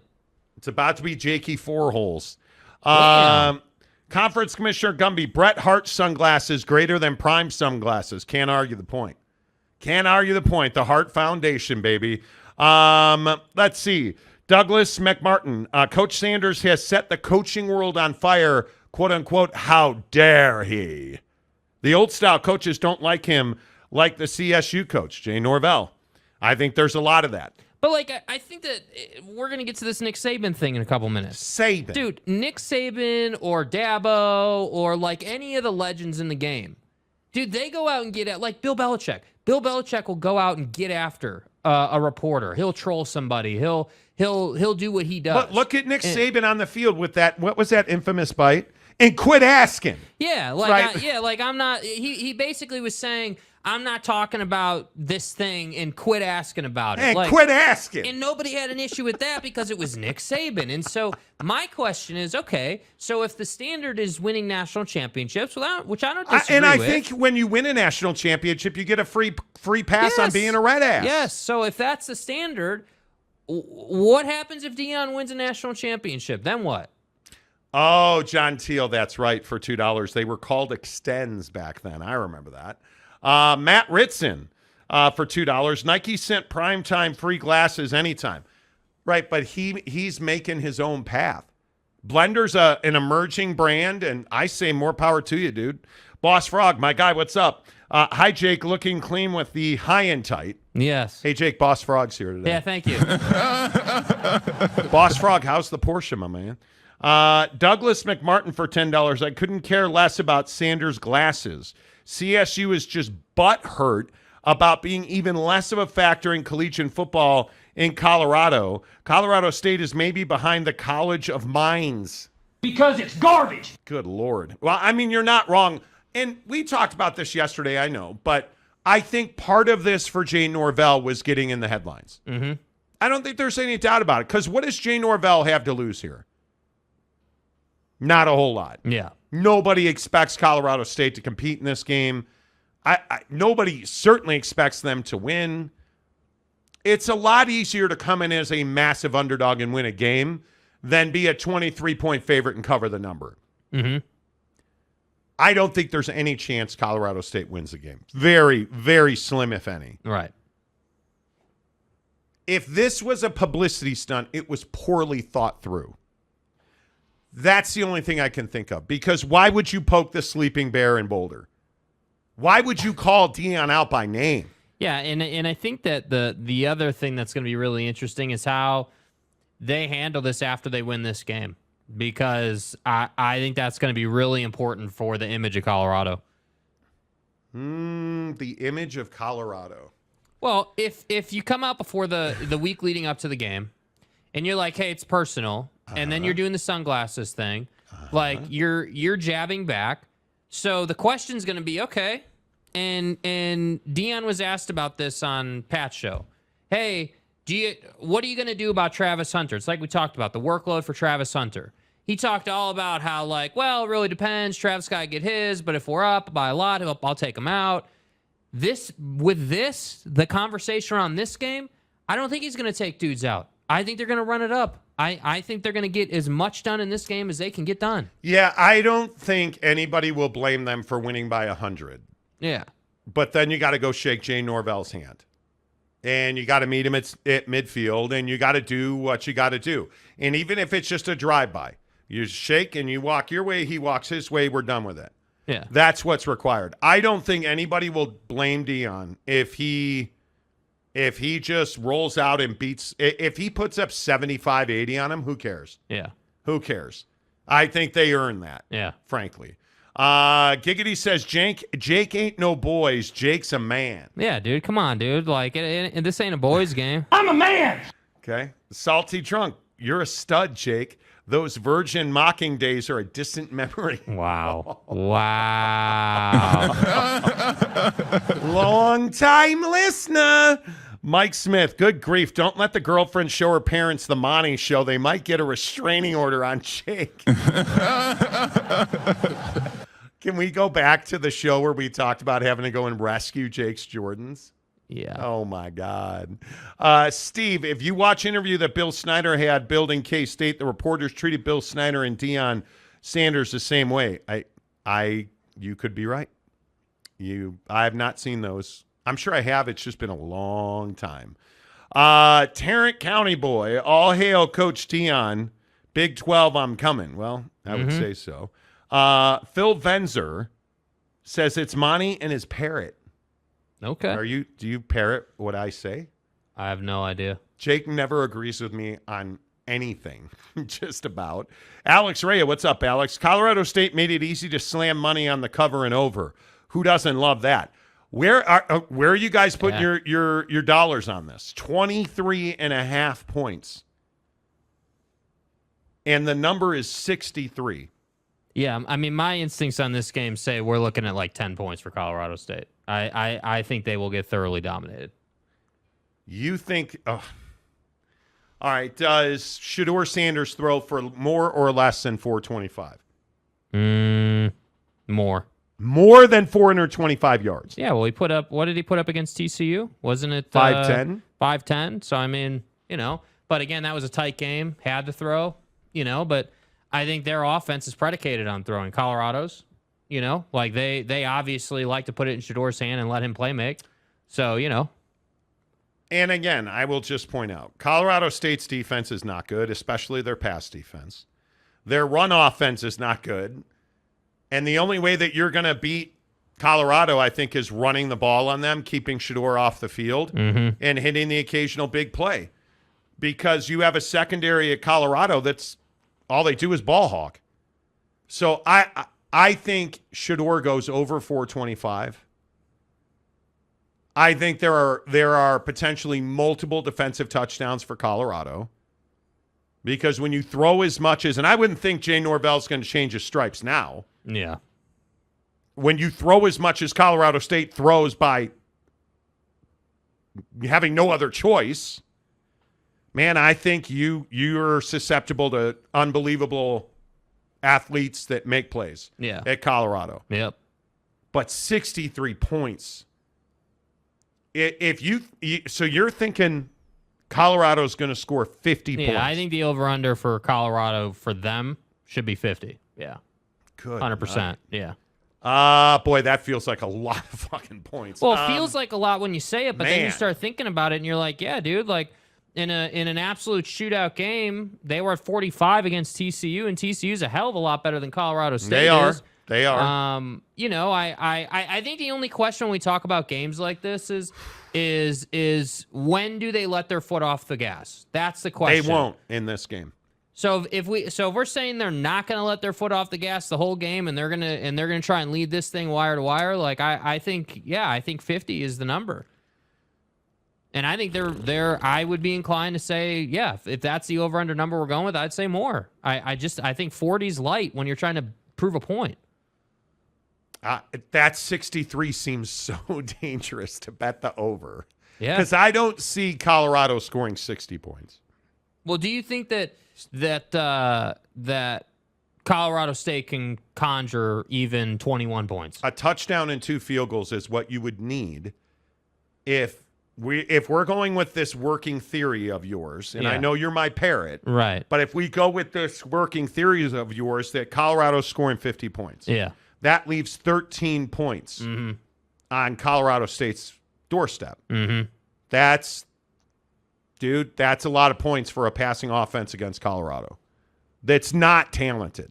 That's not Oregon. That's not Bo Nix. I'm saying 50's the over under threshold. I mean, they're not going to do what Oregon did. I think you have to go win cover under. I think you got to go under. Am I crazy about that, you guys? I think you got to. I know that is tantalizing at 63. You got to take the under in this game. I think you give Colorado the cover, and I'm even happy to go with you that they score 52 points. Yeah. I don't see Colorado State scoring 2 touchdowns. Yeah. I think you got to go under. I mean, what do the people say? Yeah, it's a tough one. You're right. This is a tough one on Colorado State. I don't know. Cougar Tracks. I will take Colorado State in the points. So you think there's going to be a closer game? Jeremiah Champion, what's up, my guys? Colorado State Stadium is better used for marching bands. That way, at least someone from the local area can win. Game's in Boulder, by the way. Mike Smith, when Deion goes to shake Coach's hand after the game, he can just hand him a pair of cheap sunglasses. Oh, that would be alarming and amazing. Daniel Dixon, don't think Colorado State will score at all. Well, for sure, then it's under. The Buffalo Hunter, 63 is a trap. Thank you. Win cover under. I'm with you. I think that's where it is. Arizona Sun Salad, do not sleep on the Air Force Flyboys. Going to put a hurt on Utah State Mormons. Dude, why you got to throw the Mormons in there at the end? I know we Come stereotype everybody on Fridays on this show. Come on. OG Gary, go Jake. Flex on us. I really want to say win cover over, but man, that's tough, dude. You cannot. Phenomenal Hebrew, what's up, dude? I'm looking for Colorado to put up a 60 burger. That's what I'm saying. What I'm contemplating is, okay, if you're trying to prove a point, and if Shedeur Sanders truly is a Heisman candidate, which I believe he is, I mean, 60's not out of the question in this game. Yeah, but if they've got 40 points at the half, and he's got 300 yards, can you risk him in the second half? You've got Oregon next week. No, you probably can't. You can't. That's what I mean. That's what I'm saying. When do they take their foot burger? off the gas? Come on, Hebrew. They're not scoring 60 points. Hell no. Can you imagine didn't Oregon score 81 a couple of weeks ago? Yeah. Can you imagine? Stop. Chris, they scored 24 on Washington State. It's going to be 56-28. So that's an over. But you got to remember, Colorado State does not run the football. Yeah. They throw almost exclusively. Yeah. Mike Smith, We tease Jake a ton here, but happy he's found someone that is serious enough to meet the parents. Big step in a young man's life. Good luck. He has our full respect. But he will have on a Lululemon suit that's been tailored. Damn right I will. Okay.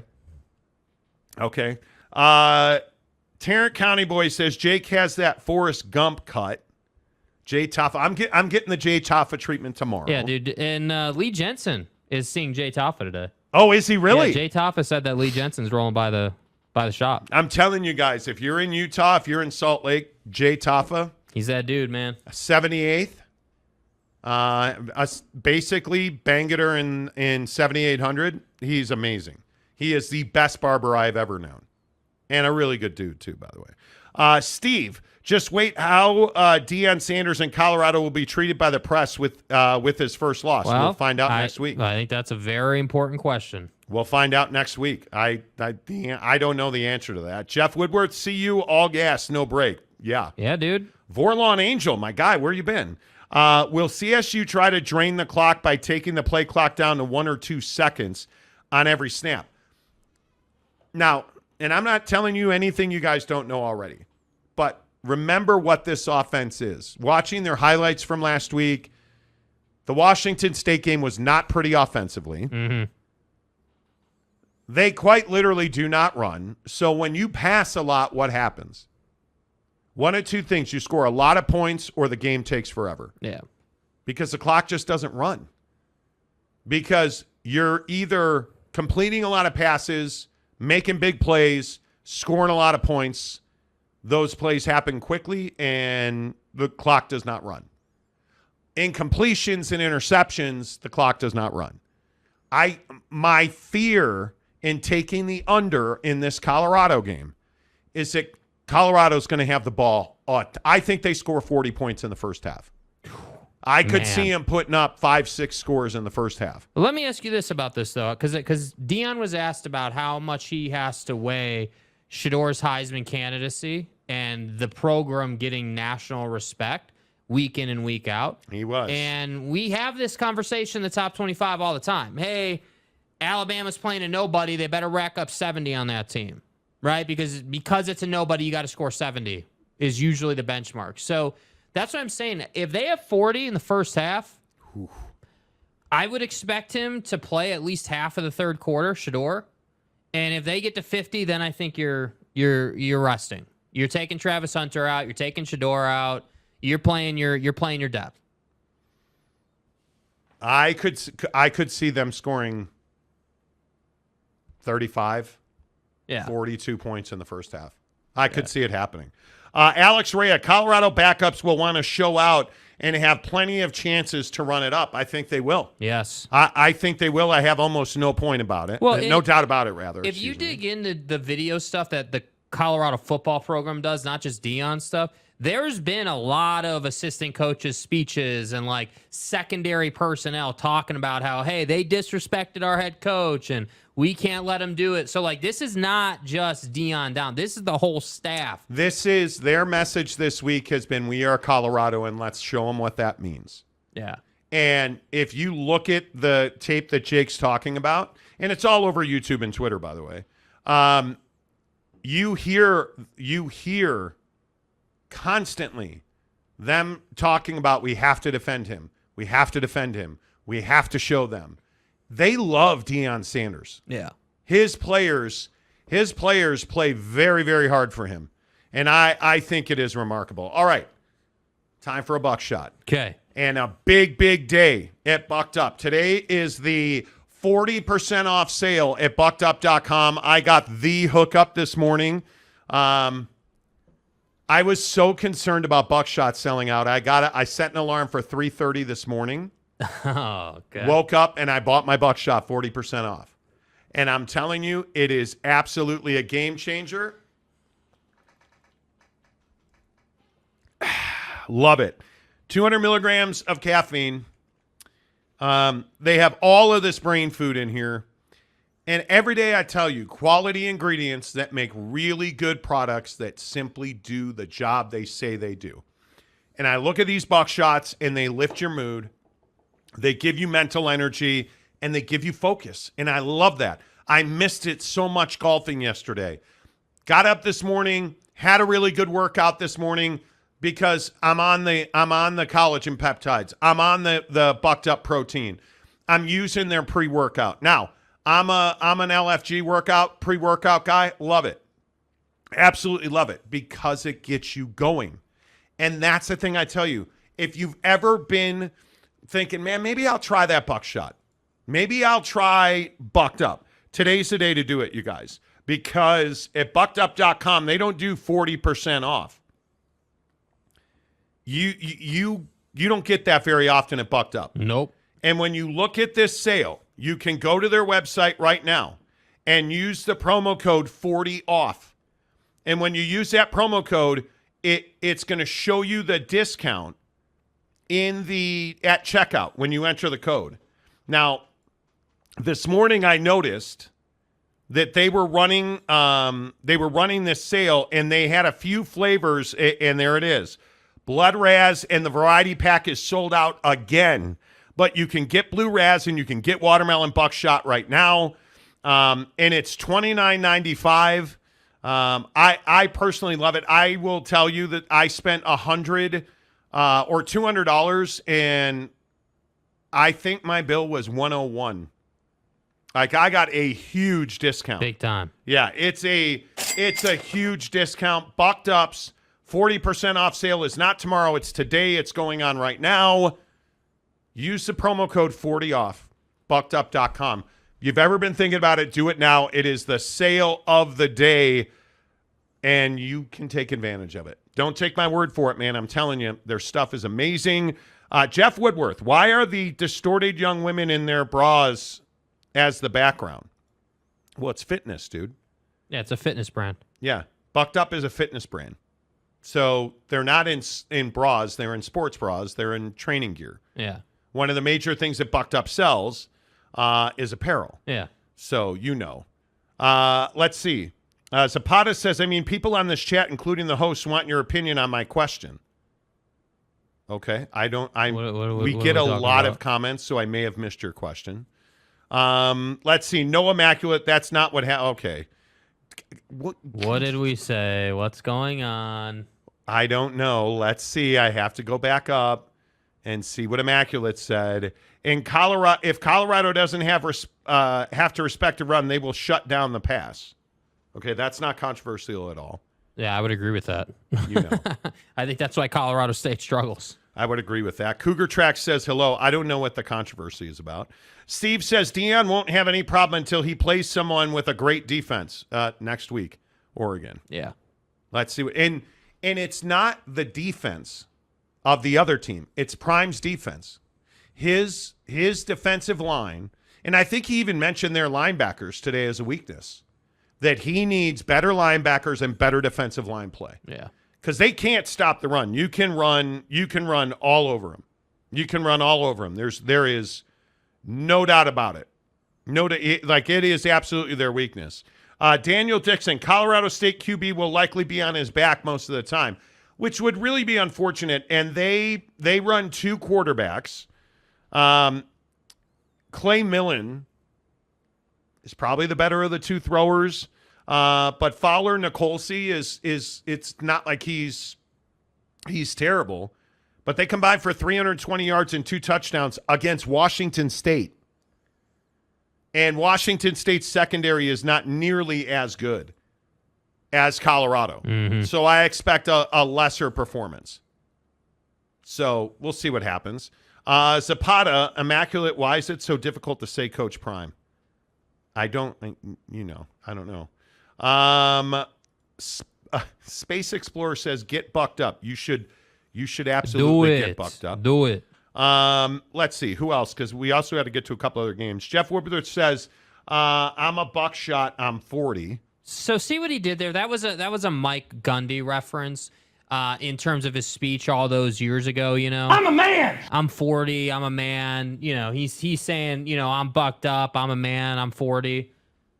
It all kind of works together and stuff. Yeah. Maury Alvarez makes a great point. You don't speak out like that and then pull the throttle halfway through the game. I kind of agree with that, yeah, man. I think so. But I'm also with you. Dude, you're going to look like an idiot if you're 5 minutes left in the third and all of a sudden Shador gets popped. Yeah. Like, that's the tough part.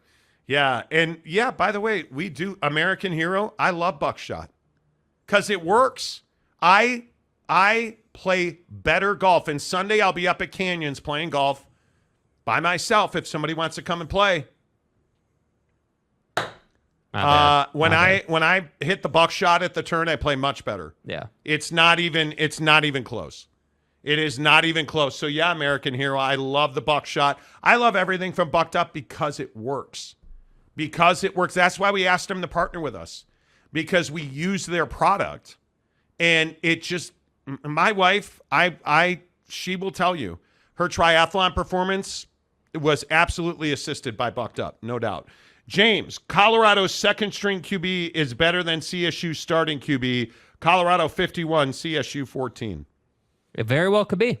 Mike Smith, you can't say Coach Prime because you hate Deion and America rolls its eyes. How does anybody hate Deion? That to me is crazy. Yeah.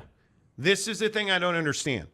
And if you do hate Deion or you dislike Coach Prime, whatever it is, let's talk about that openly for the next 5 minutes. Help me understand what it is about Deion Sanders you don't like. Because I think he's what's right. Like, the money he has made Colorado, the money he's made his kids, the money, and when I say his kids, the guys that play on his team, the money he's made Travis Hunter, the money he's made Shador Sanders, I mean, the NIL money that's come in there, the sponsorship money that's come in there. What is it about Deion Sanders you don't like? Because I don't understand it. That's what I struggle with. Yeah. I don't understand. What is it that he needs to do different? That's the question. American Hero says, I'm afraid I'll get addicted. To buckshot, you mean? Don't be afraid. It's all good. And it's not really an addiction. Yeah, it's not really an addiction thing, man. I think that buckshot is the reason I like buckshot so much. There's a couple of reasons. Number one, it's quick, right? So you notice that like with a Miami energy drink, right? Or like their like Bucked Up's energy drink, that's going to take you, 10, 15 minutes probably to drink that in its entirety, depending on how you like to drink your stuff. Whereas with this, like on the golf course as an example, or I could easily see taking this while I'm snowboarding or, maybe at the gym or, whatever the case may be. So you can put it in your golf bag. You can put it in the pocket of your snowboard pants. You can, Yeah. I mean, it goes with you very easily. Yeah, and so that's why I like it because like if you live in Utah, let's say, just as an example, and you're going snowboarding or skiing, throw it in your snowboarding jacket, the zipper pocket on the inside. While you're on the chair, pop a buckshot, you're going to feel much better. Yeah. Like it's going to wake you up and you're going to ride better. So like that's why I like the product because it's quick, it's easy, and it's mobile. Yeah, I agree. Buckshot is better than crack. Anything's better than crack. Chris says, I spent $135 with the discount. Great stuff. Nice. Let's go. Nice. Mike Smith, crack helps you lose weight quickly. You guys. Boss Frog says, yes, they did. Outside of Hunter, the secondary struggled. Yes. Well, yeah. And it's because their linebackers do not cover, because they struggle so much in the front seven to stop the run. You'll watch. If you watch in this game, you're going to see the Colorado linebackers, and they might be different because Colorado State does not run the ball almost at all. But if you look at the way they play their linebacking core, they don't drop. They play very shallow to the line of scrimmage because they can't stop the run up front. They get moved up front, and those linebackers don't tackle well. It is the one glaring weakness on this team is the run defense. Mm-hmm. Their offensive line is what it is. I don't think it's going to improve because I just don't think they're big enough and talented enough. Right. Colorado. So he's got to recruit and transfer portal up front on both. I would say it's on both lines. I know people disagree with me on that, but hey, Thon, is it better than C4 and Lit AF? Yeah, there is no question. I'm not a big C4 guy. I think Buckshot's pre-workout, they have everything you need. They have a high stim, a no stim, like anything you want. If you struggle to get up in the morning, they have high stim. Mother Bucker is, that'll knock you over. That'll knock you over. For real. Aaron Wilson, what's up, A-Dub? Jeff, why are you upset about scantily clad women? Low T or what? Okay. It is Friday on this show. We can feel it. Lewis did not have D-line on sale when Prime went there. Louis did not have a D. Well, there you go. Monty, tell Aaron Wilson that the sky isn't falling in Lubbock. I can't because it is. I mean, you're not wrong. You better be out. Well, and Shuck is hurt this week. You better be out to prove a point against Tarleton State. I mean, you need to be looking for souls against Tarleton. Yeah. And I love Tarleton. I have a lot of respect for the brand. Small school that is coming for getting that whooped. That's all Tarleton is. Yeah. With all due respect. You're coming to Lubbock. You're coming to Jones AT&T.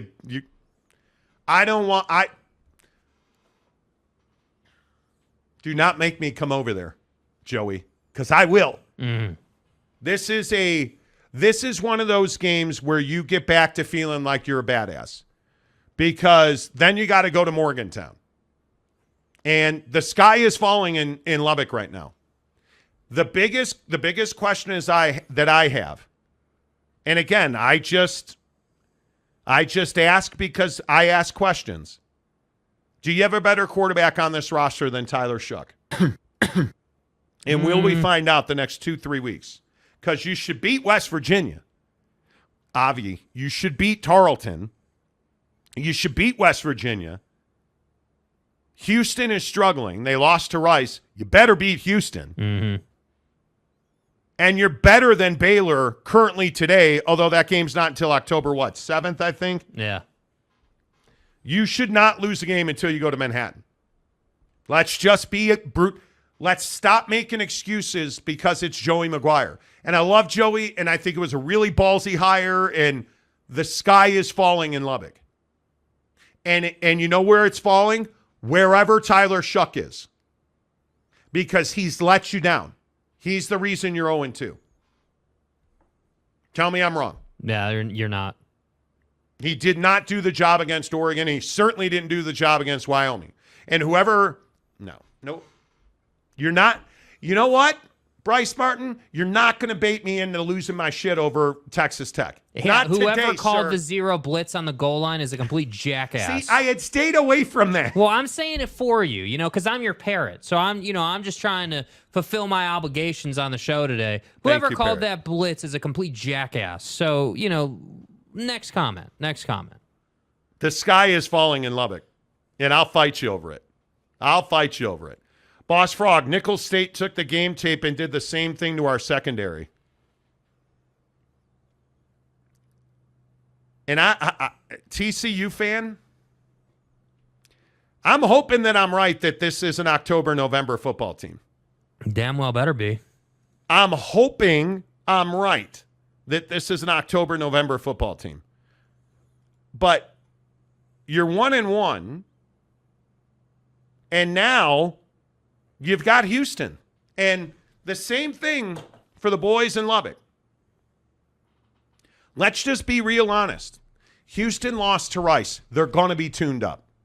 Dana Holgerson is not a good loser. I think we all know that. Whether you want him fired in Houston or not, or whatever your thought on Dana is, okay, cool. Dana Holgerson's not a guy who takes kindly to losing to Rice, friends. They're going to be ready. And I'm telling you now, you're on the road. You're in Houston. We're going to find out who Sonny Dykes Horned Frogs are. We're going to find out who TCU is, because you better come looking for that air. You better be coming for frog legs, and you better be, because Houston's looking for you. Will TCU have what it takes to overcome the anger that Houston's going to bring? I'd like to think so. But my biggest issue is I don't know who you are. Man, I really don't know who you are. And I started the year by saying that Chandler Morris is that guy. And, man, I like Chandler Morris. And I did not like Chandler Morris against Colorado. I did not. When you've been injured in an accident, you need a lawyer, and you deserve an advocate. Insurance companies don't always play fair, but we can keep them in check. Most cases settle out of court, but we'll take your case to trial if necessary. You deserve an advocate. Bro. No, Deion, he's not going to Florida State. Mike Norvell's our guy. Right. Yeah. You guys go over there and you be your Pac-12 show, okay? Right.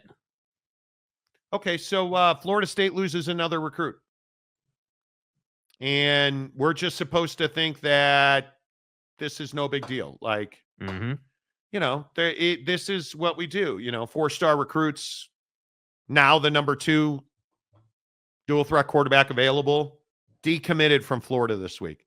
Anybody want to guess where this cat's going to be this weekend? You know,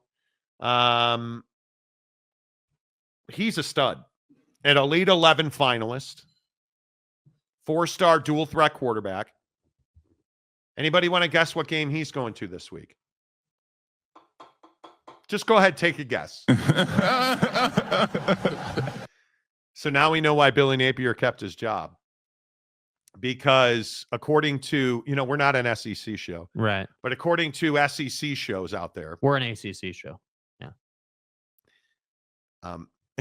Anyway, according to the SEC crowd, Billy Napier kept his job because in Tallahassee, they believe that Mike Norvell is going to get fired. And their top target's going to be Deion Sanders. And so they want to solidify as many top recruits as they can. And you don't do that by firing your coach. What did Mike Norvell do this week? He fired everybody on his staff. And he has lost multiple 4- and 5-star recruits now. It's no longer, oh, well, we replaced them, Mark. You don't replace these guys. There's no replacing these guys. You have a talent problem in Tallahassee. And now you fired all your coordinators, and now you lost another big recruit. Tell me again you're not in trouble. Right. Tell me again that when your top quarterback recruit is going to see LSU at Florida and he's expected this weekend to commit and enroll early at Florida, tell me again that Mike Norvell's job's not on the line. Make the argument. I'm here for it. Yep. And tell me again that Deion Sanders isn't going to be a candidate at Florida State. Now, I was doing what I do, which is I was being a voracious reader.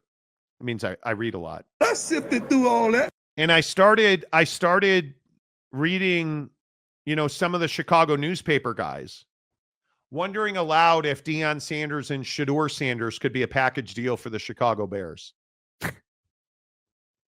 The answer is no. But here's my question. There seems to be all this momentum for Deion to Florida State, Deion to the NFL, Deion to your mom's house.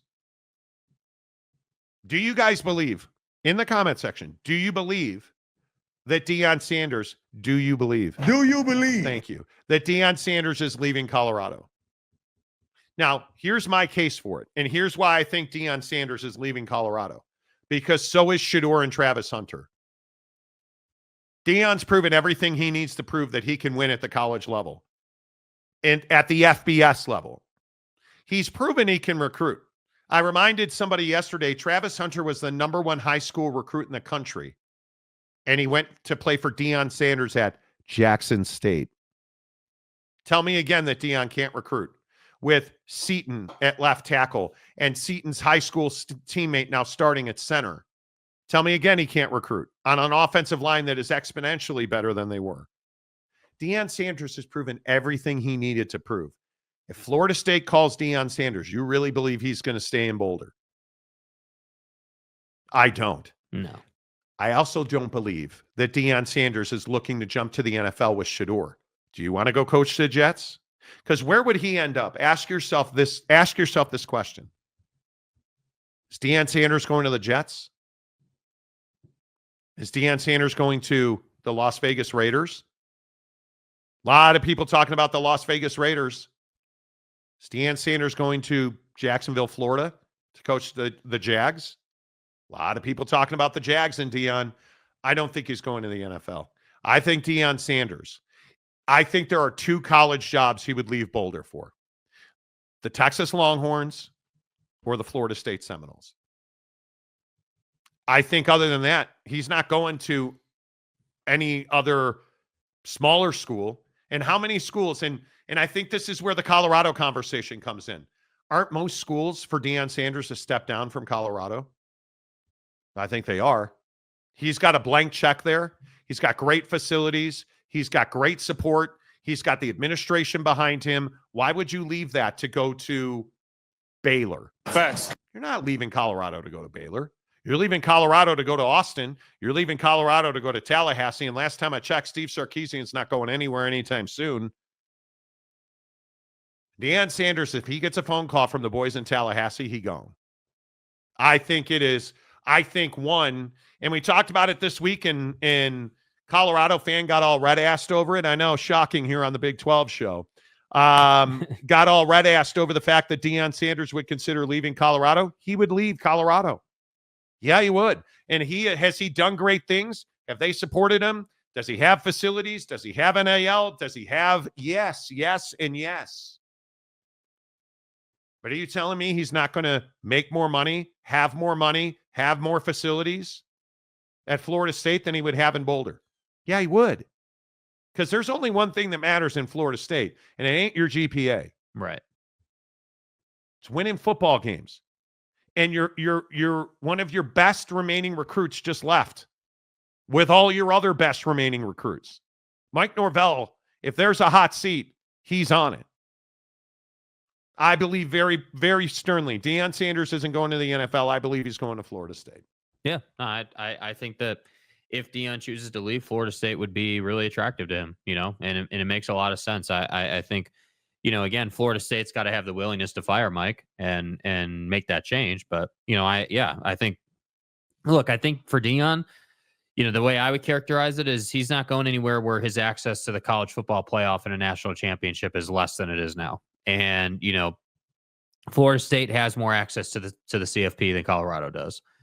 Texas clearly has more access. I think, if you're in the Big 12 right now and you've brought up a program that's been terrible the last 10, 15 years or whatever, and you've shown now that you can build a program, the world's your oyster. And that's why I say, programs like Ohio State, not a great fit for Deion.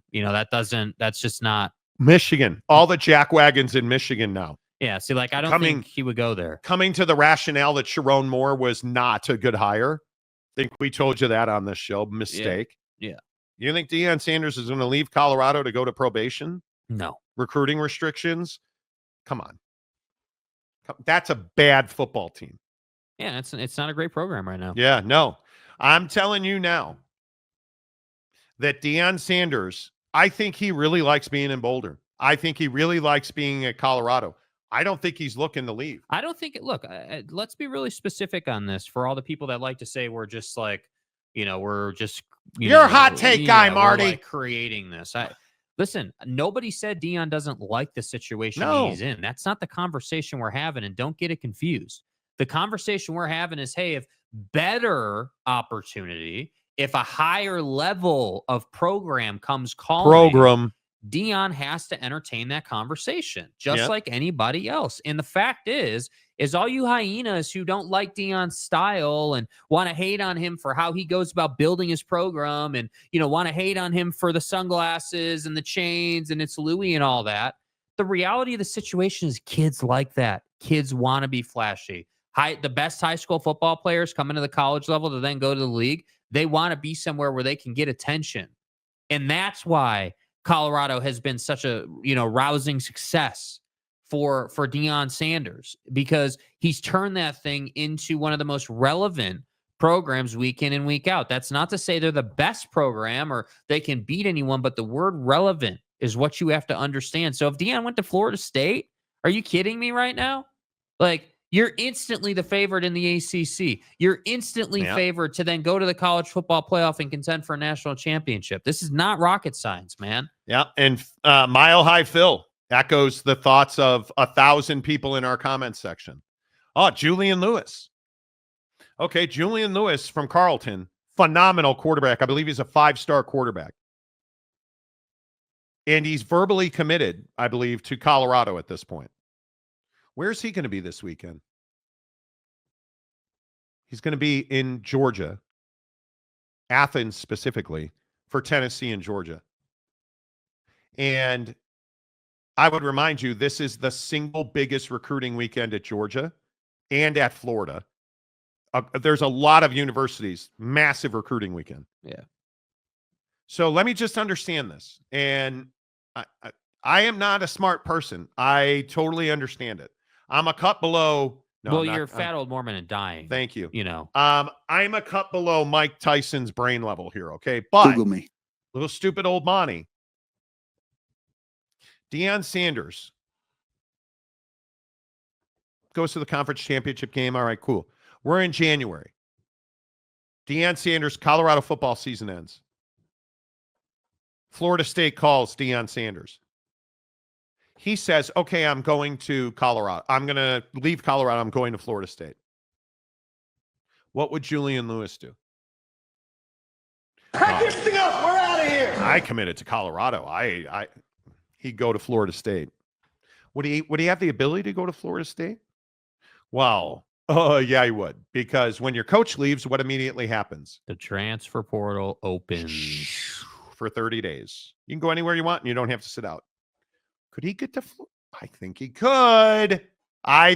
could. Come on, man. Julian Lewis is committing to Deion Sanders. He's not committing to Colorado. As great as Colorado is, and I believe it is a great place to get an education. The education is amazing. Do you believe? If he's visiting Athens, do you really think he wouldn't go to Tallahassee? Come on now. Do I think that Deion's going to leave? No. Do I think he wants to leave? No. Do I think he views Colorado as a stepping stone? I don't. Florida State calls Deion Sanders as going to that job. That's what I think. I don't think there's many other schools in the country. As I just said, I think Texas and I think Florida State could pull Deion Sanders out of Boulder. Yeah.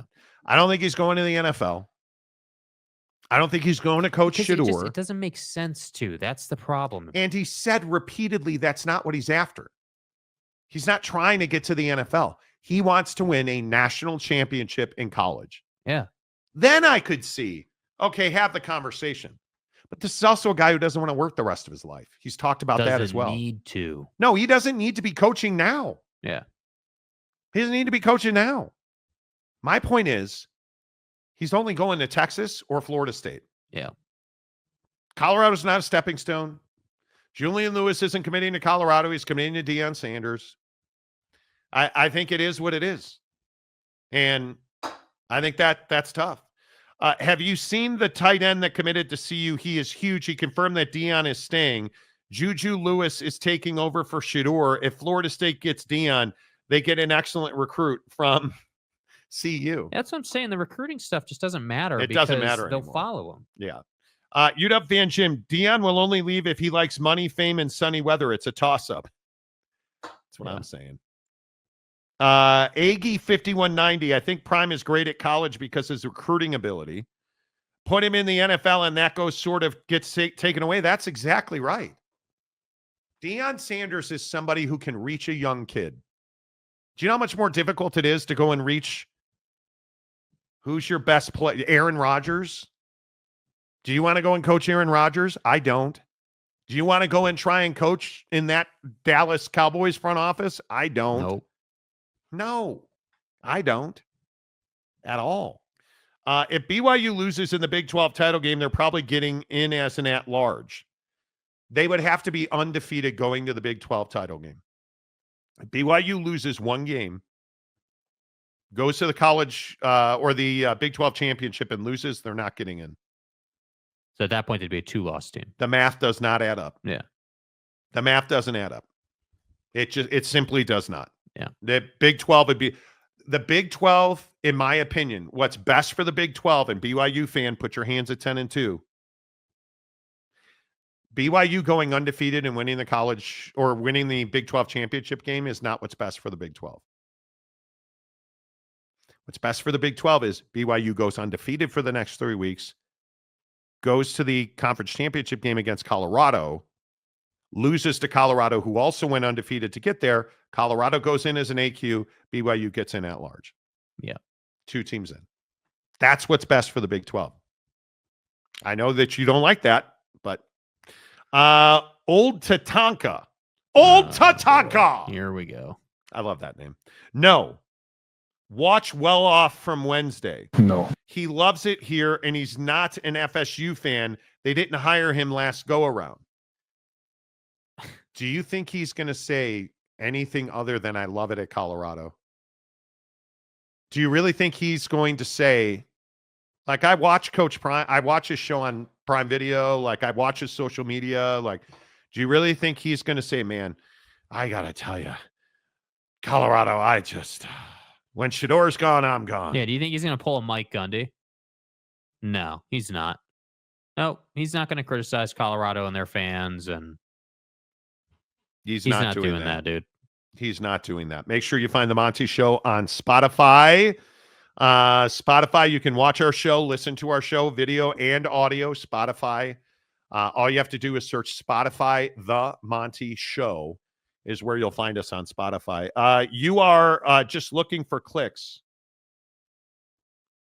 So you think we're clickbaiting in the middle of a show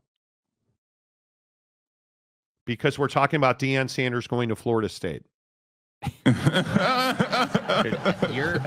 Tell me you don't know how YouTube works without telling me. If I were looking for clicks, the title would be Deion Sanders leaves Colorado. Deion Sanders going to Florida State. Deion Sanders took a call from Florida State.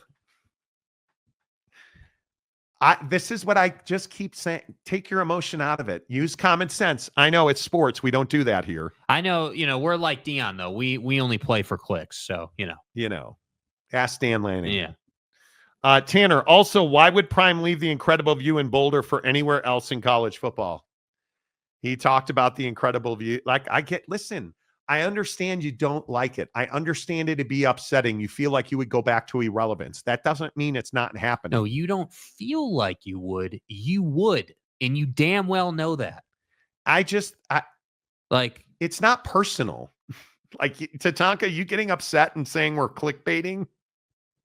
By the way, just want to put this out there. It's our job to get people to find the show. I hope you understand that. Yeah, and if we're clickbaiting, that's what we should be doing. We should be doing, but we're not even doing that. Like, we're having a legitimate, in-depth conversation about the wheres and the hows as to Deion Sanders potentially leaving Colorado. Because if he doesn't leave, what you don't want to say is, hey, if Colorado can retain him this offseason, he's going to be there a long time. He's probably going to be there another 5 years, I would think. If he were going to leave, it would be now when Shador and Travis and... Yeah. He's not going to start another cycle there unless he wants to be there. No. But if the Florida State job is open, and I was reading, I want to say, it was one of the Orlando news outlets talking about how Florida State has the money to pay Mike Norvell to walk. I think it's $58 million they would owe him at the end of this year. They have the money. It's not going to be a money thing at Florida State. Yeah. They throw away more money on legal bills against the ACC than they do with Mike Norvell's contract. Seriously. Come on now. History has said time and time again that a coach will say he is happy where he is and not going anywhere, only for them to get an offer too good to pass up and leaves. Mike, that's not true. We're not clickbaiting, true, dude. We're clickbaiting the views, the recruits. He would never ever leave Boulder. Not ever. It's not personal to Tonka. What was the last case? That wasn't it? Mike Elko, I believe it was, before he took the A&M job. Duke is Duke. Not every college coach is a paycheck chaser, and I don't think it's a paycheck thing for Deion. No, it's not. It's a win thing. That's a great point. And this is my point about Florida State. And I would agree if Texas called, obviously he would entertain that call, but I don't think they're going to call. I think Sark is there. They're in a great place. But Florida State is a great opportunity to improve for Deion. That's the problem. He gets more access. He's getting better recruits at that point. There's a lot of reasons why that might be attractive to Deion. That's the hard part. I'm just saying, if I do a news search, there's Athlon. Deion Sanders' son sends 7-word message about Florida State news. Like, If we're clickbaiting, we're doing a really terrible job. Like, go do a news search. Via social media. Like, come on. Yeah. Like, Paul Feinbaum did a whole segment on this yesterday. You guys. That's why we have Feinbaum. I don't know why everybody makes it personal. Paul Feinbaum was talking about this yesterday on the show. It's the biggest fall off in the history of college football, Feinbaum said regarding Florida State. I mean, Michigan, they lost their head coach. 3 to 5 losses was projected. 3 would have been great, 4 likely, 5 disappointing, but Florida State was a top 10 team when the season began. There's no excuse. Mike Norvell has literally lost has literally lost all the goodwill he had a year ago. It's all gone. Yeah. Right? Like, Deion couldn't get a phone call from Florida State a couple of years ago, but in fairness, what had he done? Question. Now, I mean, he's one of the hottest coaches in all of football. A lot of people were wrong. Deion proves people wrong. It's what he does, like it's his job. He's also arguably the most famous football player ever to step foot in that stadium. Yeah. It's inconceivable, or is it, that Florida State would say, hey, Deion, we want you back. Yeah, it's not inconceivable. No. And Tatanka and everybody else in Boulder country, we're not the ones now, the only ones saying it. 2 weeks ago, yeah, we were probably the only ones saying it. Now everybody's saying it. You lost your recruits. You're firing Mike Norvell. If you can get Deion Sanders. Yes, exactly right. Exactly right, Gumby. Spinal. Yeah, bro. Right? Like that's just what it is, man. Spinal. Chris C. Juju Lewis is going to commit on national TV. Deion is working in the background to set it up in December. Cool. Again, that does not matter. Who is he committing to? Is he committing to the Buffs? Is he committing to Colorado? No. He's committing to Deion Sanders.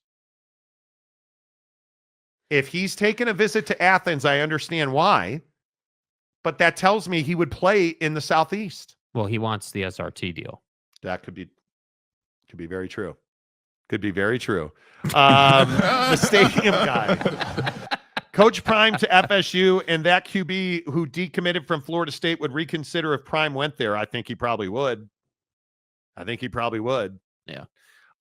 Jeremy Bolton, Coach Prime to Utah State. I've heard that. Yeah. I've heard that. Great job, you know. I've heard he likes to smell manure in the morning. Right, and the view. Chris E. FSU was Prime's dream job. That they ignored him and hired Norvell. Why does that matter? What did Deion Sanders do at any point prior to Colorado to show that he belonged as the head coach at Florida State? It would have been a gimmick. It would have been a stunt. So what had he done to earn that offer? Yep. Geoff, Prime to Utah after Wick gets gone after his last year next year. I've heard the same thing. Yeah. Again, the view. Deion's holding out. He likes the mountain views. Yeah. You know. I'm just saying, like, just don't take everything so goddamn personally on this show. I mean, for crying out loud, Mike Smith has billboards in his hometown to fire his coach. Colorado was a dumpster fire, and Prime went there and has turned it around. Yes, he has. This just in, Marty mentions football coach live on YouTube. Tune in. Oh, my God. All right. Couple of games to get to here. By the way, your final prediction on Kansas at BYU. Man, 35-24. BYU. You think they're going to blow them out? Yeah. Okay. Yeah. 37-34. BYU finds a way to win late. Jetta. Colorado. 10 a.m. in the morning on the Coach Prime farewell tour. Minus 11.5 for Colorado. 45.5-point number. So let me get this right. You think that Colorado is going to win like 34-11? Mm-hmm. I don't see any way Colorado loses this game. And the Brandon Rose story, the quarterback at Utah, this sucks out loud. Let me get this right. You tore the Liz Frank ligament in your foot off the bone completely. One of the most painful injuries that a human being can endure. The Liz Frank bone in your foot. It's what controls your feet. This Liz Frank, there's bones and a, so you know how your foot bends in half? If you break those bones and your foot breaks in half, like from this to this, that's called a Liz Frank break. The ligament that prevents that from happening, Brandon Rose last week tore it off the bone and finished the game. They put a metal plate in his shoe and wrapped him up and gave him painkillers, and he finished the game. Out for the year, had surgery this week. How did he finish that game? This is akin to just cutting your foot off. Your foot doesn't work By the anymore. way, what does that say about Isaac Wilson? What that says to me is, holy Jesus, Brandon Rose is the quarterback of the future of this program. And this is Isaac Wilson's last best chance at Utah, because I think that kid's a portal kid. Yeah. Now, which is shocking. But you look at the way that Utah has massively declined and cratered this year. You're going into an environment that I would assume is going to be lit, because aren't all Colorado home games lit? And I think this is truly one of the games of the year for Colorado. You are in a position where if you win this game, you're in all likelihood going to the conference championship, because you go to Arrowhead. Hey, by the way, do you think that Arrowhead environment's going to be too big for Colorado? Somehow I don't think so. Do you think Arrowhead's going to be packed to see Deion? I think it will be. It will be. And then you come home for senior night against Oak State. Oh, I'm sorry, senior morning, because that's another 10 a.m. kickoff. I think this is the game of the year. And it's really interesting that BYU has Kansas, which I think is their now game of the year. And I think this game for Colorado, this is a huge game. You're on a 3-game heater. You've won 6 of 7. And my question is,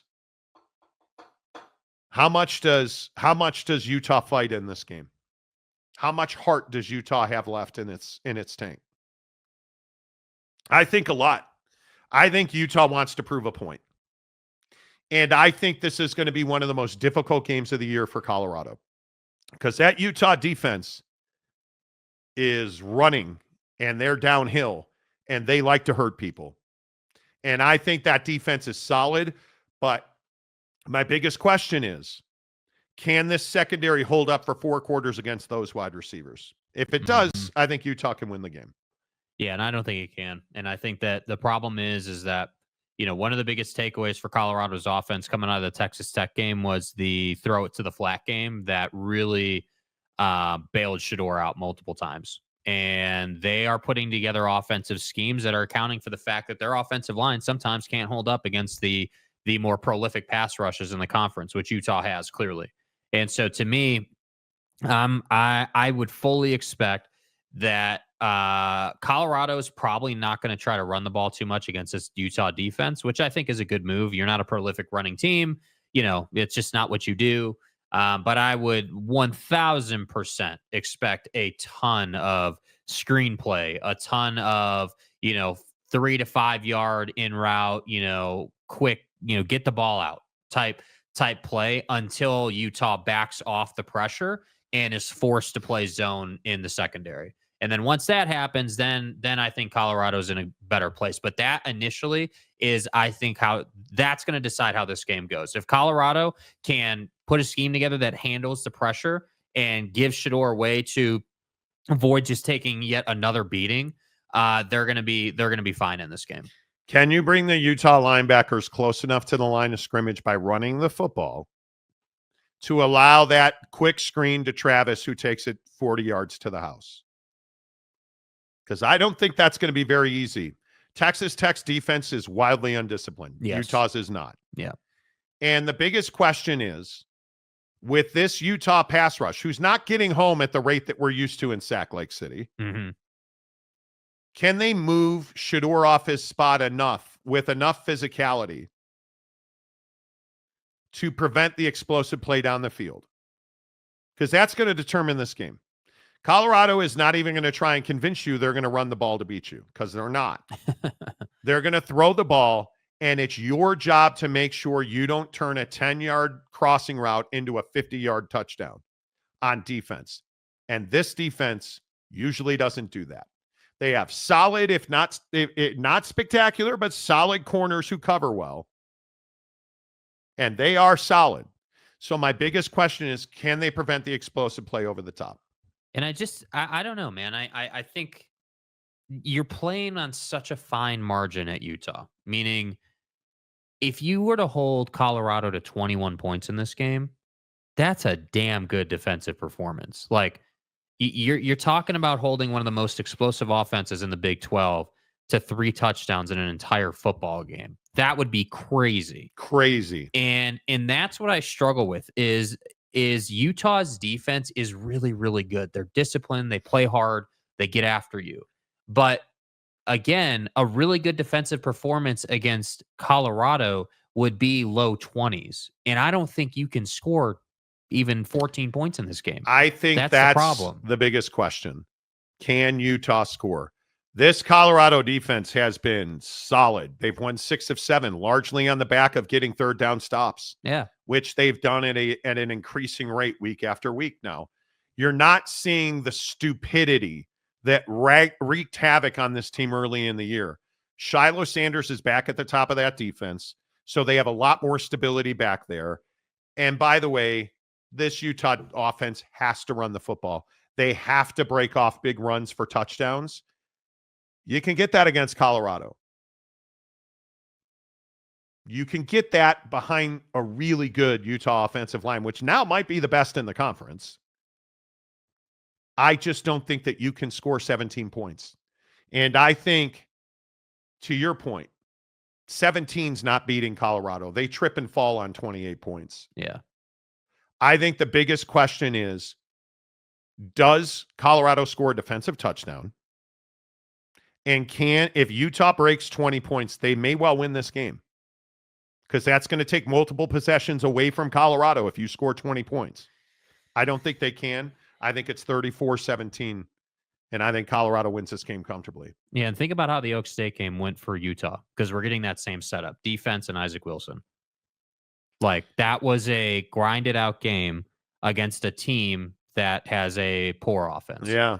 That's not going to be the case. That's why I'm saying, I don't see Utah getting past 14 points in this game. And it's going to be tough. And I think Colorado, the problem is my biggest fear for the defense at Utah is you're going to get overexposed again. And that's not through any fault of your own. And if you're on the field too long against Colorado, so, like, you're going to get 2 touchdowns that are just gimme touchdowns because you're exhausted. Yeah. And so to me, that's why I say I really do think the 11.5 points for Colorado, I think that's a fair number. The altitude's not a factor, obviously. Both these teams play at altitude, so that's not a factor. Weather shouldn't be a factor. This is just going to be a pure, hey, can Utah's offense keep the defense on the bench long enough? And I don't think they can. And I think that Colorado is going to come out and I think push this to 35 points on Utah. I definitely can see that. Yeah, I think that the biggest question is, can Utah score 20 points? Yeah. Because if they score 3 touchdowns, they're going to be in this game, because the simple math says that would take likely 2 more possessions away from Colorado's offense. Right. Which means you're that much closer. But even if I have it projected at 34-17, that's 3 possessions. So even if you score 20 points, I don't know that that's enough to win the game.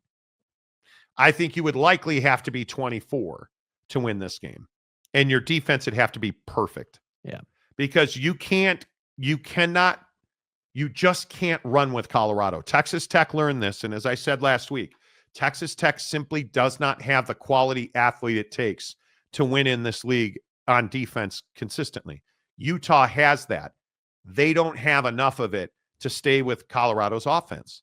And it'll be really interesting to see, for instance, such as in I don't know Jimmy Horn's status, and if any of the Colorado folk in the comment section would like to hop in there. I mean, if they play, I think it is very interesting. Horn is questionable this week. I think that is a huge, huge deal. He is day to day. And I think when you look at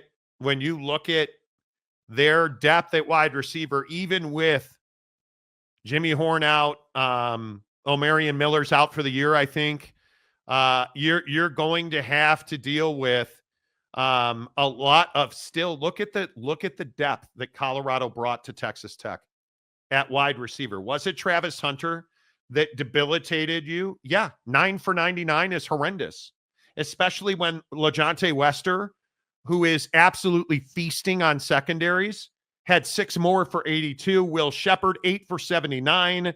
I mean, like, they just have guys, and that's without Jimmy Horn. Yeah. That's the thing that worries you, because they only ran for 60 yards and they scored 41 points on Texas Tech. 41 points. And I'd remind you, Texas Tech scored 27. All right, let's bring that into practicality in Boulder. You're at home. That was on the road. So I'm taking points away from you because it's Utah. So I'm not 41. I'm at 34. Your offense isn't even half the offense that Texas Tech is. Yeah. I just don't see a path unless Colorado comes out asleep. I don't see a path for Utah to win the game. And I've tried and tried. I have to believe this offense is going to sputter because Isaac's not been able to lead anybody. And I do think there's risk it could get ugly. I think if he plays poorly, let's say, and turns it over a couple of times, now we're talking about 40-plus points. If you turn the football over in this game and you give them a defensive touchdown, that's not good. Well, Damian Fowler, Bernard. Then when you're done with that, go back to Bernard. Yeah. I mean... And I don't disagree with that. He's your best weapon. Yeah. And that's the hard part is I'm not even saying that it's all on Isaac Wilson and that he's going to be garbage. I'm not saying that at all. I think he's going to give you the absolute best he has. And I think his best is doable. But the reality is you don't have Money Parks, man. You don't have Brant Keithy. You don't have, who are you throwing the football to? Like, I don't know. They've been wildly inconsistent outside of throwing the ball to Brant Keithy. Yeah. Dorian Singer's been very inconsistent. Had big moments. That's what I'm saying. This is not is Utah going to win the game conversation. Look at Roche with a Wisco badge. What are you doing, Roche? Okay.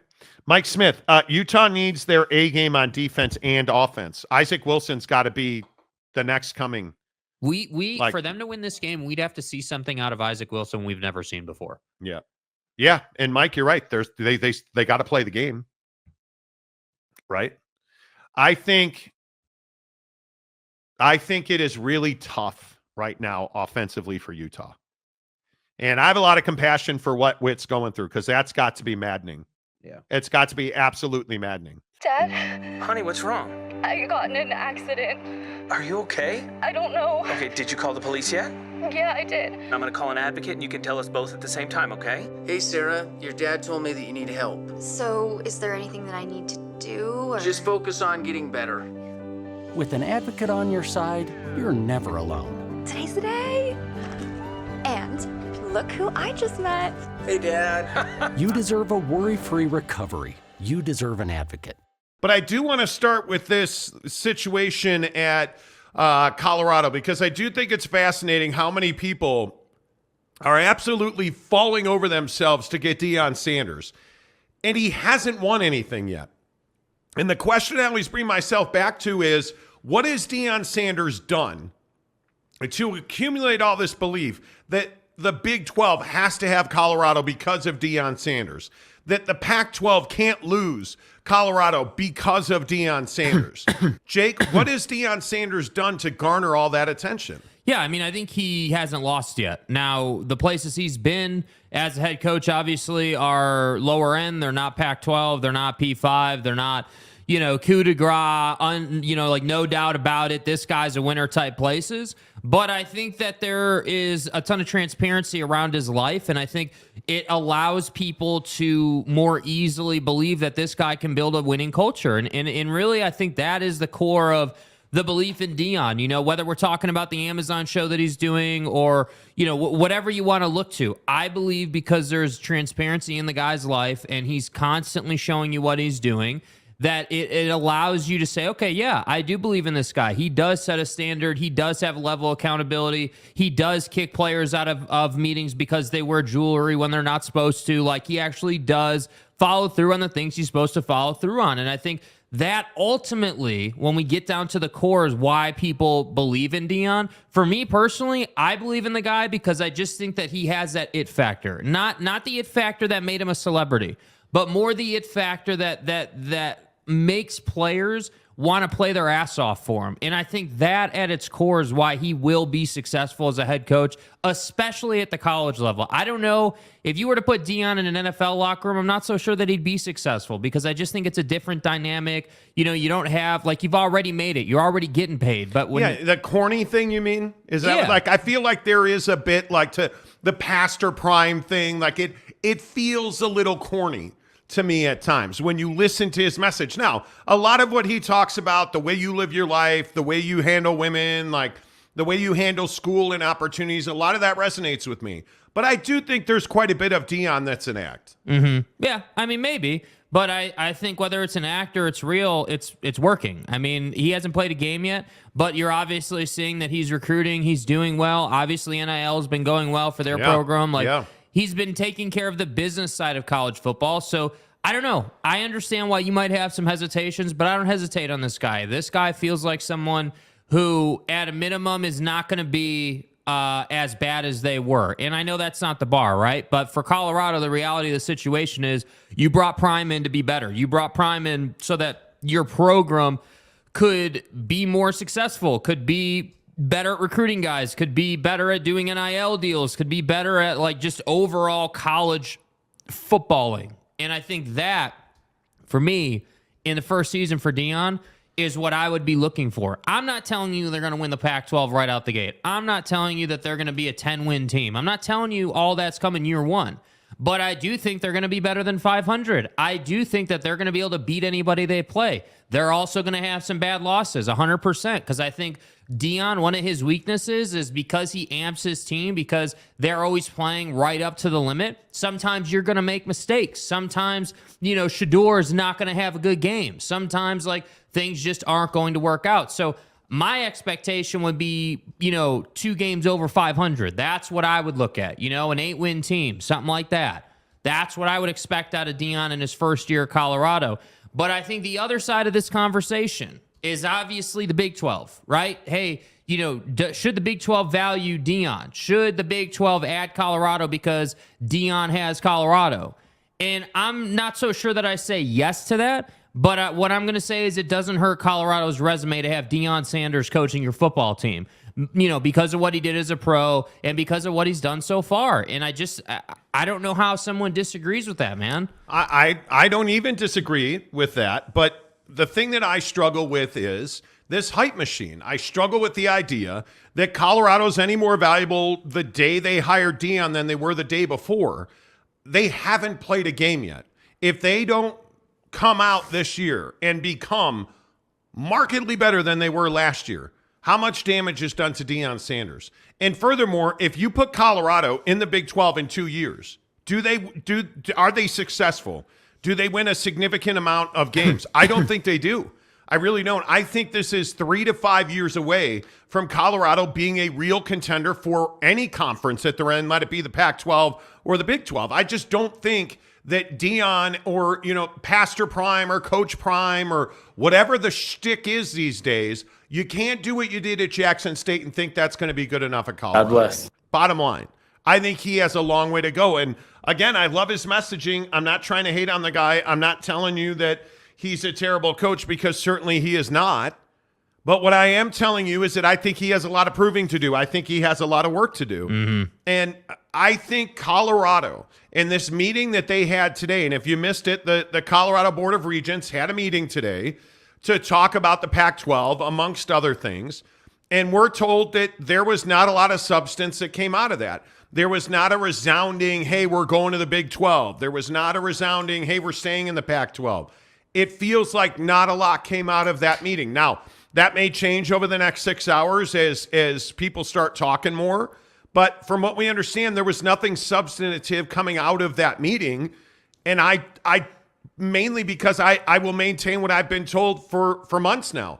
I don't see a Pac-12 president that is dying to abandon the conference for the Big 12.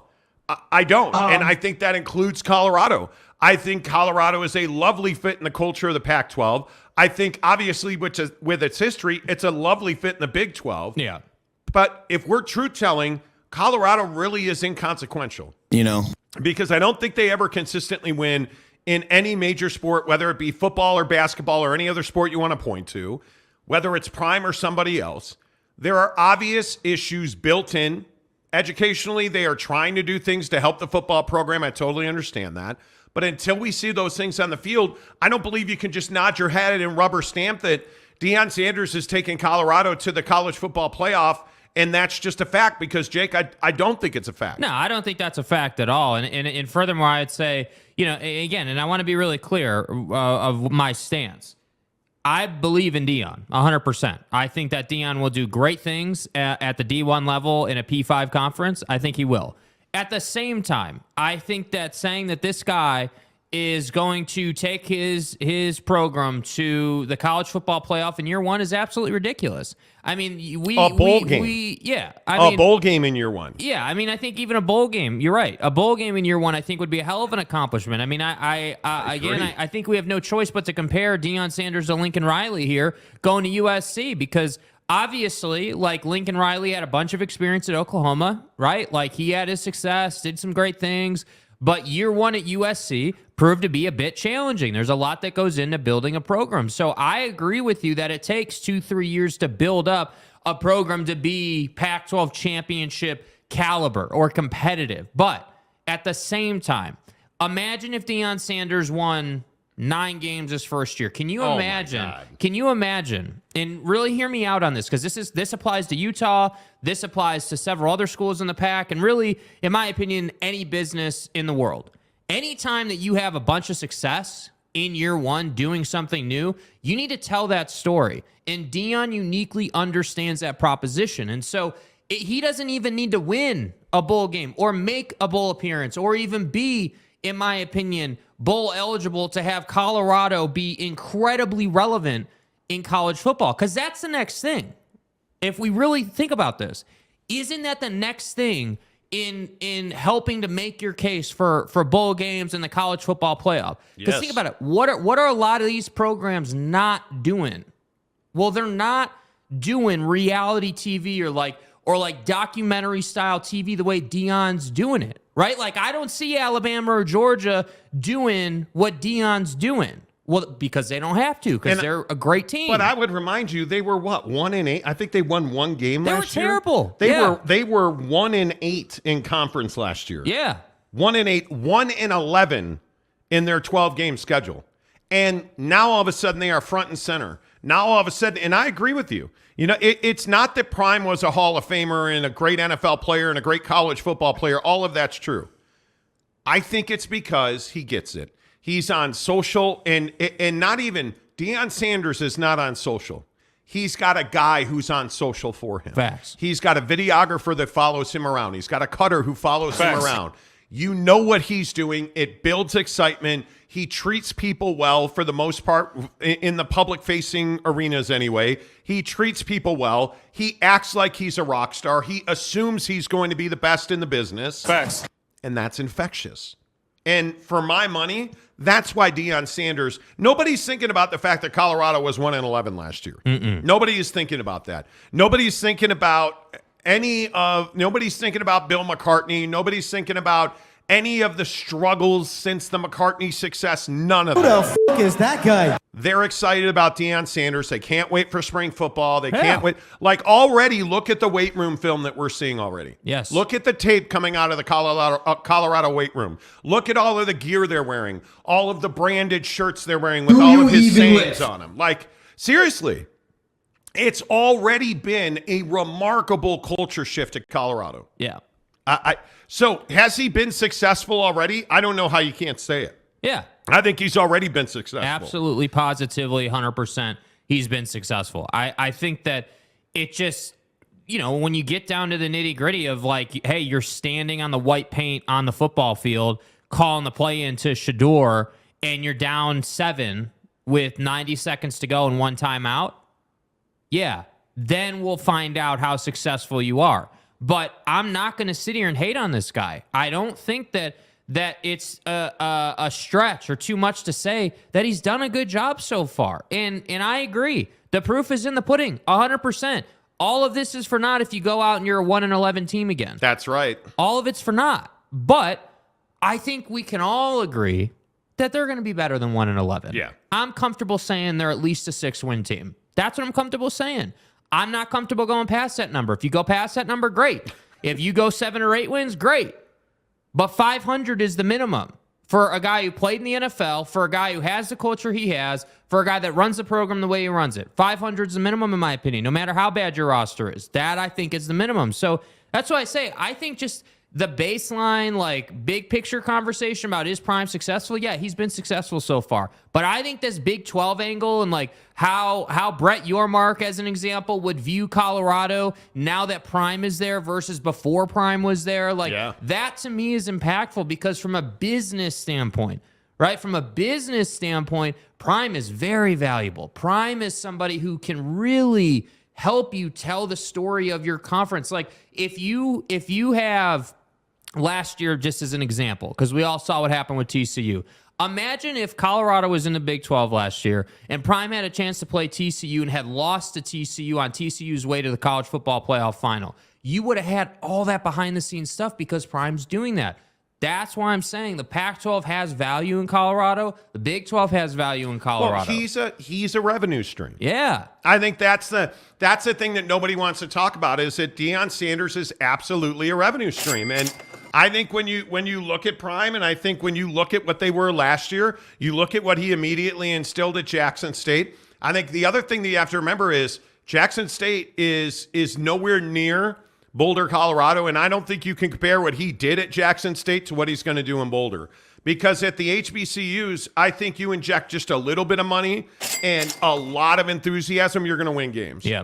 Because you have a wealth of passion already in the community for football. You bring in talent, you go and get a guy like Deion Sanders, it's only natural that your community is going to get behind that team. There's going to be energy. People want to play there. Facts. Like, that's natural. What I care about that Deion did at Jackson State is he coached guys up. Yes. And he built an incredible coaching staff. That's the other thing at Colorado. He's got an amazing coaching staff there. They're going to coach their guys up. He's bringing culture and guys who know how to coach football. That's why Colorado is going to be better. But they're not going to be Utah, USC, Oregon. They're not going to be Washington. Are they going to be Washington State, Oregon State? No, probably not. Probably not. They're probably going to be a lower end team in the conference. And I think for his first year, if they win 5 games, if they get to a bowl, it's absolutely anything beyond 6 wins. Yeah. is cherry on top. Yeah. No, I completely agree. No, I don't even know that there's any other way to look at it. Let's get your comments in here. Good afternoon, everybody. Good to see you. By the way, thank you so much. Give yourselves a round of applause. Yeah. Record-setting day yesterday on the program for new memberships. Everybody in DMs and in the comments was thrilled to see that we added a $1.99 membership tier. Now, again, I want to make sure we're all on the same page with this. The $1.99 membership tier does not get you into our members-only Instagram Stop group. emailing me trying to sneak into the Instagram group, okay? A lot of people did that. The $1.99 membership tier does not get you into the Instagram group. My fucking ass. It just doesn't. You have to pay $9.99 a month or whatever it is, $10 a month, to get into the Instagram group, which gets you all of our inside information.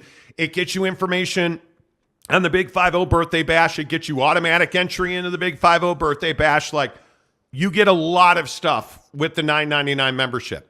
The $1.99 simply was the ability to be a part of the show, be a part of our community, be designated in the chat as a member of the show, and we appreciate the support. Yes, we do. And a lot of people asked us, hey, I can't afford the $10 a month. Can we do, we did $2 a month. And you know what? I'm thrilled that you guys are here and doing it. I really am. Go Black 45 says, I can tell you, Monty, that down here with Grambling, the lack of funding and caring has ruined that historic program. Oh, it has. Yeah. It has. And the HBCUs are in this really unique position where funding is a huge issue. I think we all recognize that. But I think most, like Reggie Theus at Bethune-Cookman found this out the hard way. You bring in a guy like Ed Reed, young guys like Deion and Ed Reed are going to want to do it their way. And it's not going to line up with how you've always done business. No. And for those of you who don't know, Ed Reed, the Football Hall of Famer, tremendous, passionate guy, said some really hard things about Bethune-Cookman on social media. Yeah. And so they decided not to hire him after they had an agreement. Better send those refunds. They never had pen to paper. And Ed went in and started cleaning out. And he basically said, hey, my office is disgustingly dirty. This is embarrassing. And so Bethune-Cookman said, yeah, we're not going to hire you. The ink isn't dry yet. Yeah, brutal. But when you have a guy like Deion Sanders that comes in, he injects a bunch of energy. He injects a bunch of money. He gets guys paid. He brings in recruits. There's the good side and then the terrible side. Grambling should never be down in football. Yeah. Grambling should never be down in football, ever. It just should never happen. Hey, how about that? Let's go. First one of the day, baby. Let's go. Let's go. Get the ball rolling, Brad. Our first one, Brad Turner, our first new member of the program today. I haven't even gotten to put the link in the chat yet. You can always click the join button. Appreciate that. Let's go, Brad Turner. Appreciate you. Who's first in today? First comment of the day. Hey, my guy Lopes Old Fan reliable, Gabe. bro. 1 week from tomorrow, we will be hanging out with our Phoenix crew, all of our Phoenix listeners. We are going to Oregano's in Old Town Scottsdale. Lopes Fan Gabe's going to be there. Fat Jesus is going to be there. We Giggity's will going to have be shows there. for you next week. Don't freak out and say, "What, you guys are going on vacation?" No, we're not. We're doing shows next week, okay? You guys, when do we ever go on vacation? Can I ask you, we do. When do we ever, we're going to spring training. We're leaving Sunday. We're going to go spend a week in Mesa, watch the Cubs. Of course, now it is forecasted to, rain, unfortunately. Bonnie, please. I just don't. Whatever. Whatever. So it'll be interesting to see exactly how that plays out, but we will be doing shows next week. We will be off next Friday, St. Patrick's Day. But other than that, Monday, Tuesday, Wednesday, Thursday, live in Mesa at spring training. It's going to be a blast.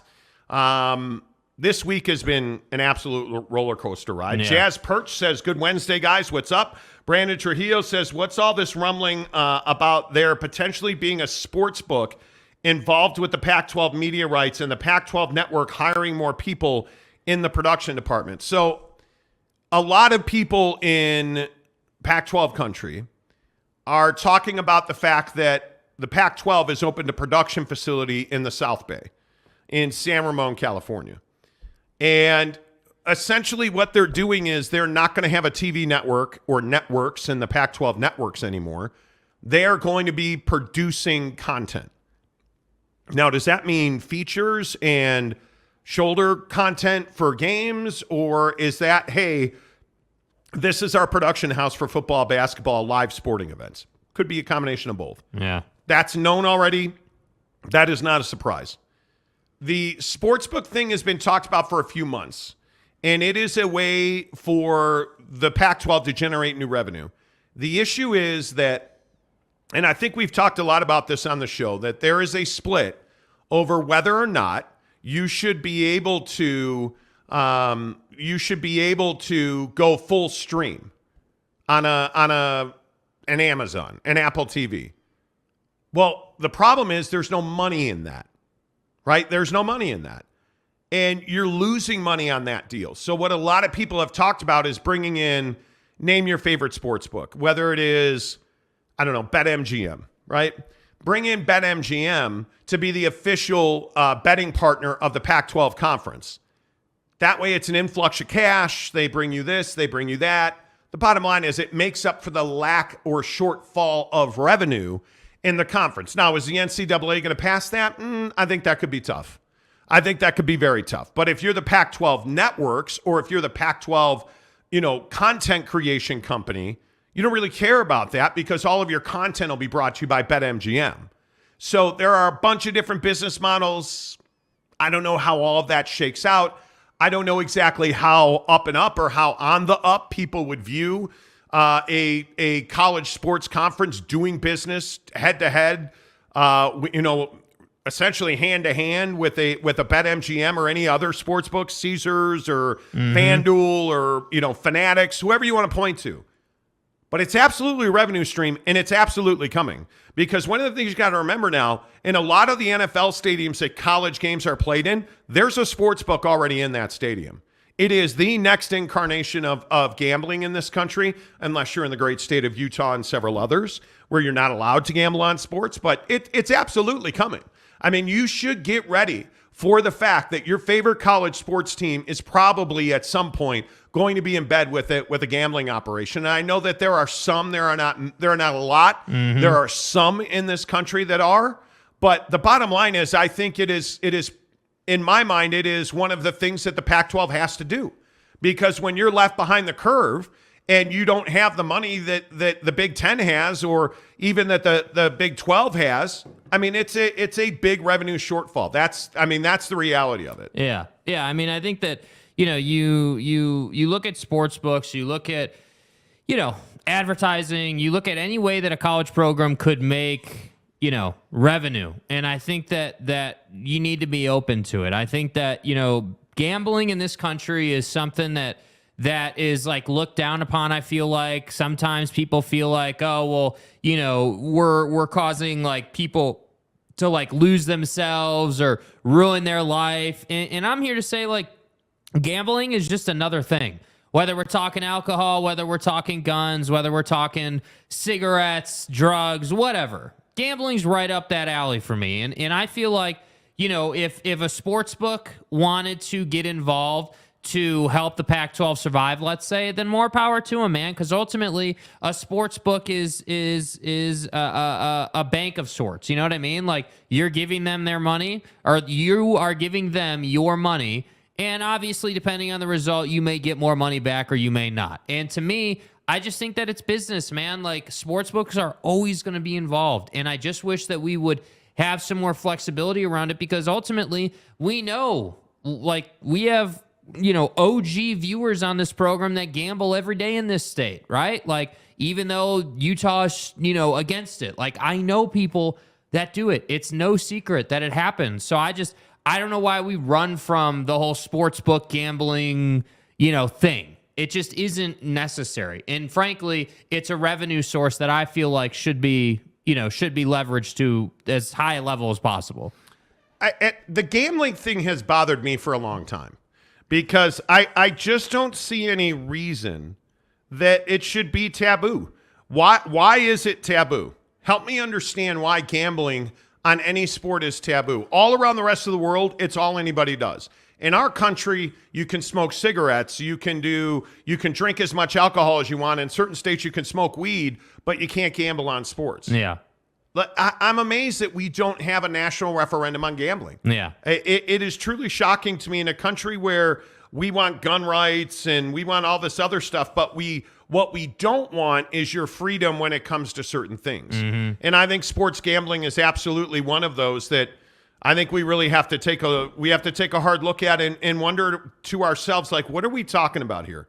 What are we really talking about here when it comes to sports gambling? And are we being a little hypocritical? Are we being a little altruistic about it? Yeah, probably. Yeah. Hey, by the way, welcome David Semesto. Let's go. Welcome to the program. Let's go, David. Love it, my man. See, this is so much fun, you guys.